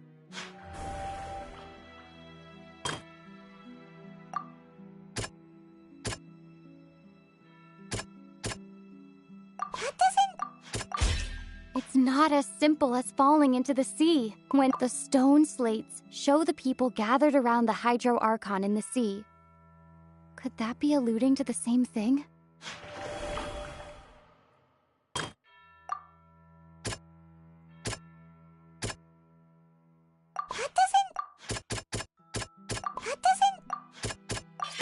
The prophecy from the stone slates found its way into society. But not many people believed it at first. The fortress of Meropide was nearly flooded with primordial seawater, which we know can cause Fontanians to dissolve. It seems increasingly likely that the prophecy may come true. If we hadn't dealt with it in time, things could have gone very badly. They'll dissolve into the primordial sea but won't cease to exist. Their essence will flow in the seawater, converge, and take the form of an Oceanid. The Hydro Archon was sentenced to death in court, shocking everyone present. Perhaps this means that her sin was actually Fontaine's original sin. Navia fell into the water inside those ruins, and she nearly dissolved.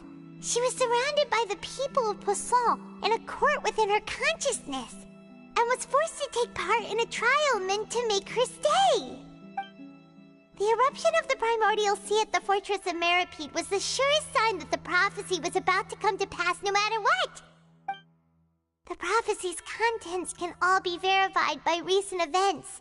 If we combine what we know together, loads of truths should come to light.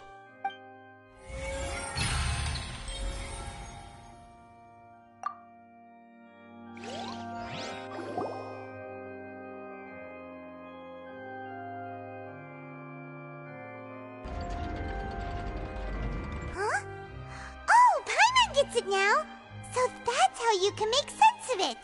But then it feels like we're going to have to share some truly shocking revelations. Let's hear them. Incredible. Linny, did you hear that? We're not real humans. All Fontanians were originally created by the late previous Hydro Archon, with Oceanids as their basis.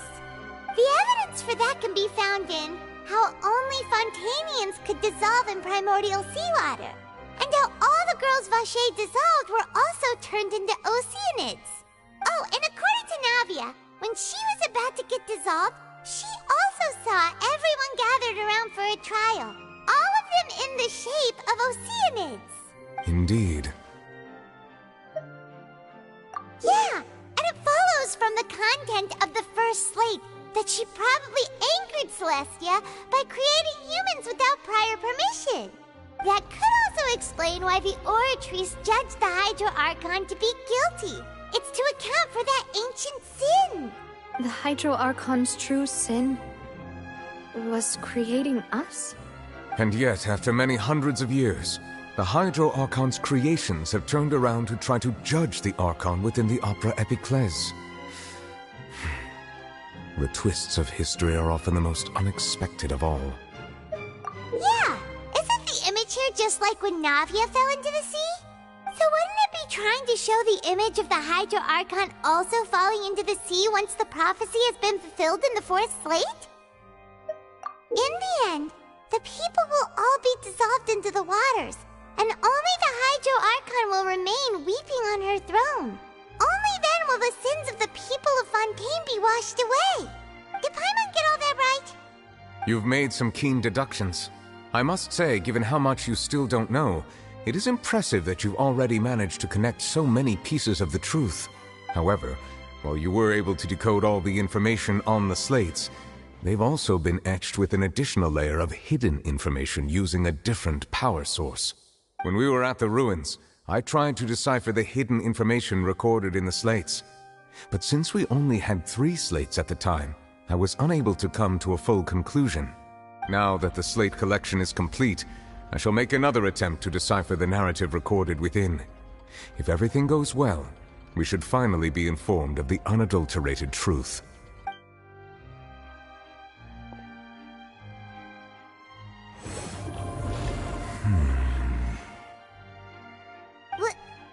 Well? Did you get it? I believe I should share this truth not only with you, but with all the people of Fontaine as well. I will try to briefly summarize it for you. Your hypotheses regarding the origin of Fontainians and the sin of the Hydro Archon were both correct. In the Fontaine of old, the previous Hydro Archon sensed the yearning of her Oceanid familiars for life on land. The Oceanids were enamored with the beauty and romanticism of human beings, and wishing to have those experiences for themselves, expressed to the Hydro Archon their desire to become of a similar kind. However, even though water as an element is intricately linked with the power of life, the Hydro Archon, as one of the 7, did not possess the authority to create a new form of human life. Not one to give in, she eventually found a way to create permanent humanoid bodies for her familiars by appropriating the power of this planet's primordial sea. She poured primordial seawater into the Oceanids' blood vessels, creating humanoid mimics in the process.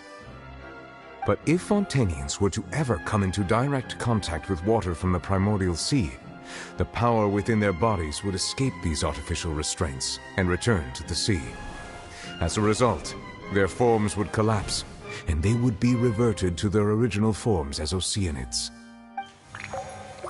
Of course, the Hydro Archon never received permission from the heavenly principles to create a new human race.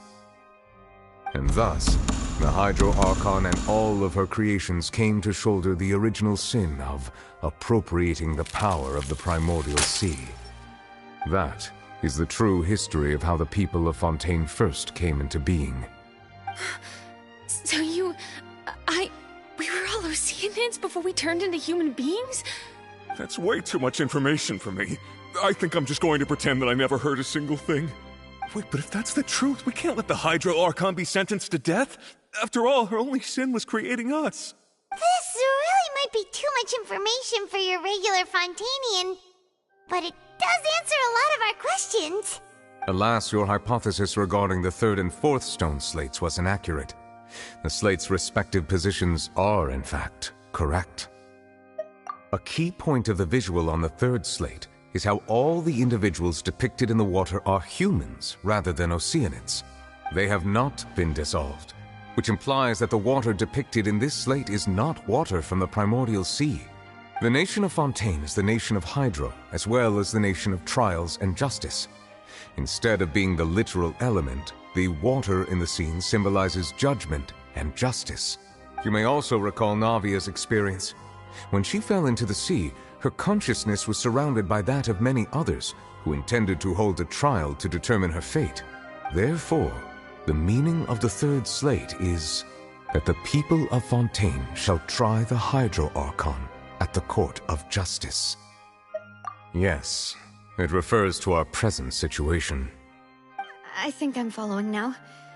So, what you're saying is, even though we decided to put on this trial to avoid fulfilling the prophecy, in truth, everything we've done has happened exactly as the prophecy foretold. So now, it seems, we're the ones making sure it comes true. What should we do? Huh. No matter what, the prophecy will be fulfilled. Is this what it feels like to be a prisoner of fate? If that's the case, does that mean the scene in the fourth slate will also be fulfilled soon? Traveler, I would like to point out another small fallacy in your deductions. About the fourth slate, you probably thought that the eruption of primordial seawater beneath the fortress of Meropide served as the surest sign that the prophecy was about to come to pass, yes?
However, I believe that rather than being a sure sign, that eruption could in fact only be a small warning of something far worse to come.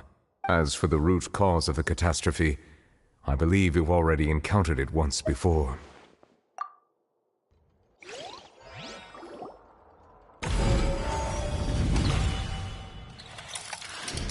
This eruption was just a small warning of the things to come. We must find the root cause of the disaster.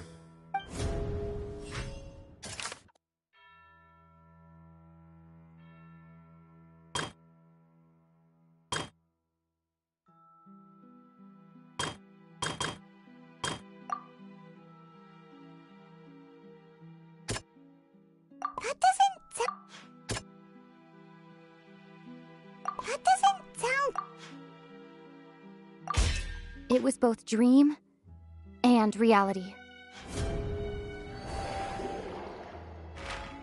If we're talking about a true culprit, that could only be that thing inside the primordial sea, right? The truth, the original sin, the trial, and the root cause of the disaster.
So we've met it at last. I understand very well why it has chosen to make an appearance here. That whale does not belong to Teyvat. It is a monster that has traversed the stars, weeping all the while. It has been greedily consuming the energy from the planet's primordial sea, using it to grow.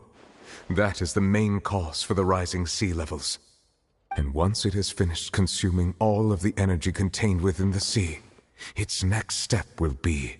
You said that when the Hydro Archon first created Fontanians out of Oceanids, she filled their blood vessels with primordial seawater. Precisely. That whale finds the blood of Fontanians nigh impossible to resist. Therefore, when it left the primordial sea, it decided to make its next stop a packed opera house full of food. Food in the form of Fontanians. We just barely managed to push it back, right? In that case, won't it come back to target the people again once it's managed to recover its strength? That is correct. Indeed, it is more accurate to say that we should thank that Harbinger for buying us some time. Without him, the whale would have likely come onto land far sooner. From the way he looked, he must have been fighting the creature for quite a long time. That battle maniac. We've always known that he had a special connection with that whale, but we definitely didn't expect it to help us out like this.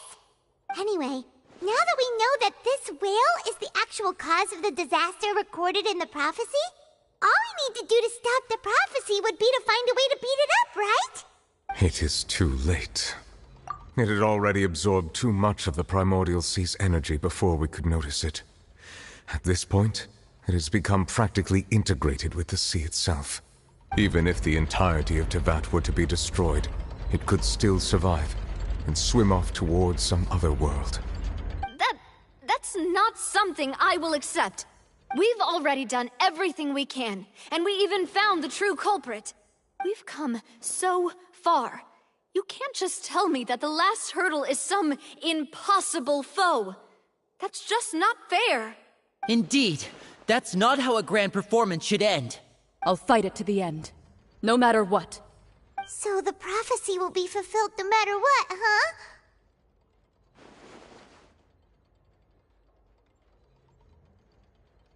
The prophecy. Yes, what has been prophesied will be fulfilled. You may view such things as the history of the future.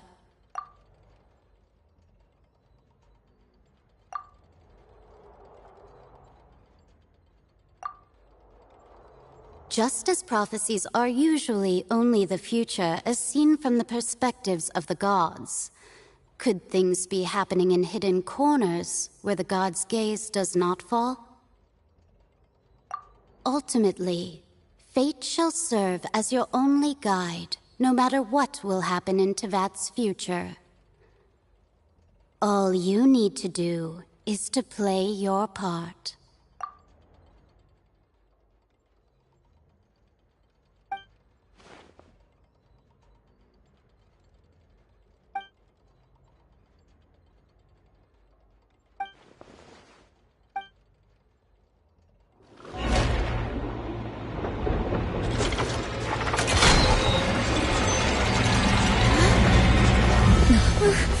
What's happening with the oratories? I believe it is preparing to carry out the death sentence.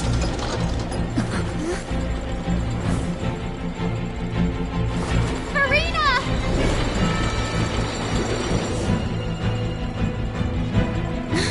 No, I still need answers!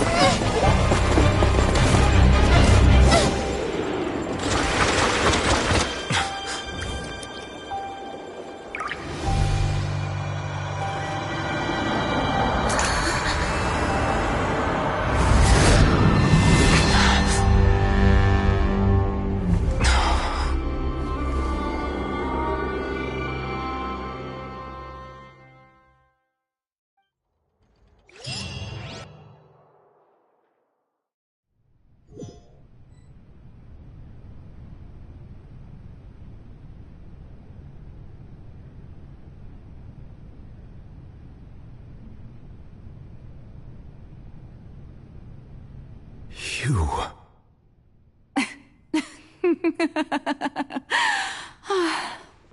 Sorry. That shocked expression on your face is just too amusing. I couldn't help myself. You are not Furina. Who are you? The sweet sound of bewilderment. Marvelous. A sure sign that my attempt to deceive everyone was a resounding success. But to answer your question, I am Focalor. You know, the god. Focalor? Why did you deceive us? Oh, that wasn't my goal, of course. Goodness, no. But I had to fool everyone else too, if I was to stand any chance of deceiving the heavenly principles. Deceiving the heavenly principles? It's all because of that pernicious prophecy. Dreadful, wasn't it? Everyone doomed to dissolve. Fontaine condemned to be flooded. One was not amused. In fact, one was positively bemused when that problem was thrust upon me by my dearest predecessor. That's the former Hydro Archon Egeria, for the uninitiated. It hardly gets more disastrous than a preordained national catastrophe, now does it? She knew full well that the prophecy would surely come to pass. And as one of the seven, she also knew full well that one defies the heavenly principles at one's peril. So yes, as you have no doubt surmised, It was a rather impossible situation that I found myself in. I spent a terribly long time mulling it over, alone on the ocean floor. And I was almost growing barnacles by the time I finally realized there was only one possible solution to this confounding conundrum. I had to outwit the heavenly principles, allow the prophecy to be fulfilled, ostensibly at least, while saving everyone at the same time. I'm a genius, I know. I can only assume that's why Egeria chose me as her successor.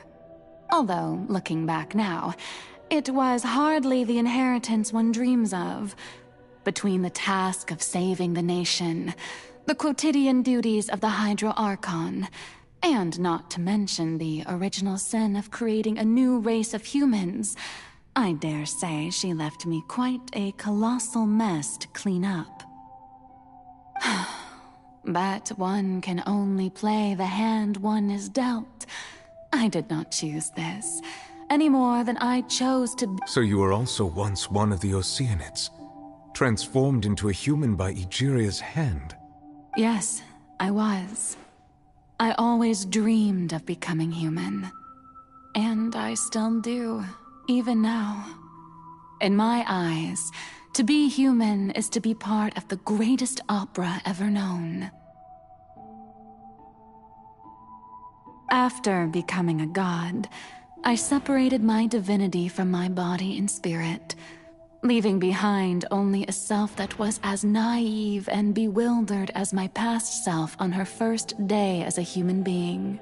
The me you see before you now is that divinity. And the human counterpart I left behind, I named Furina.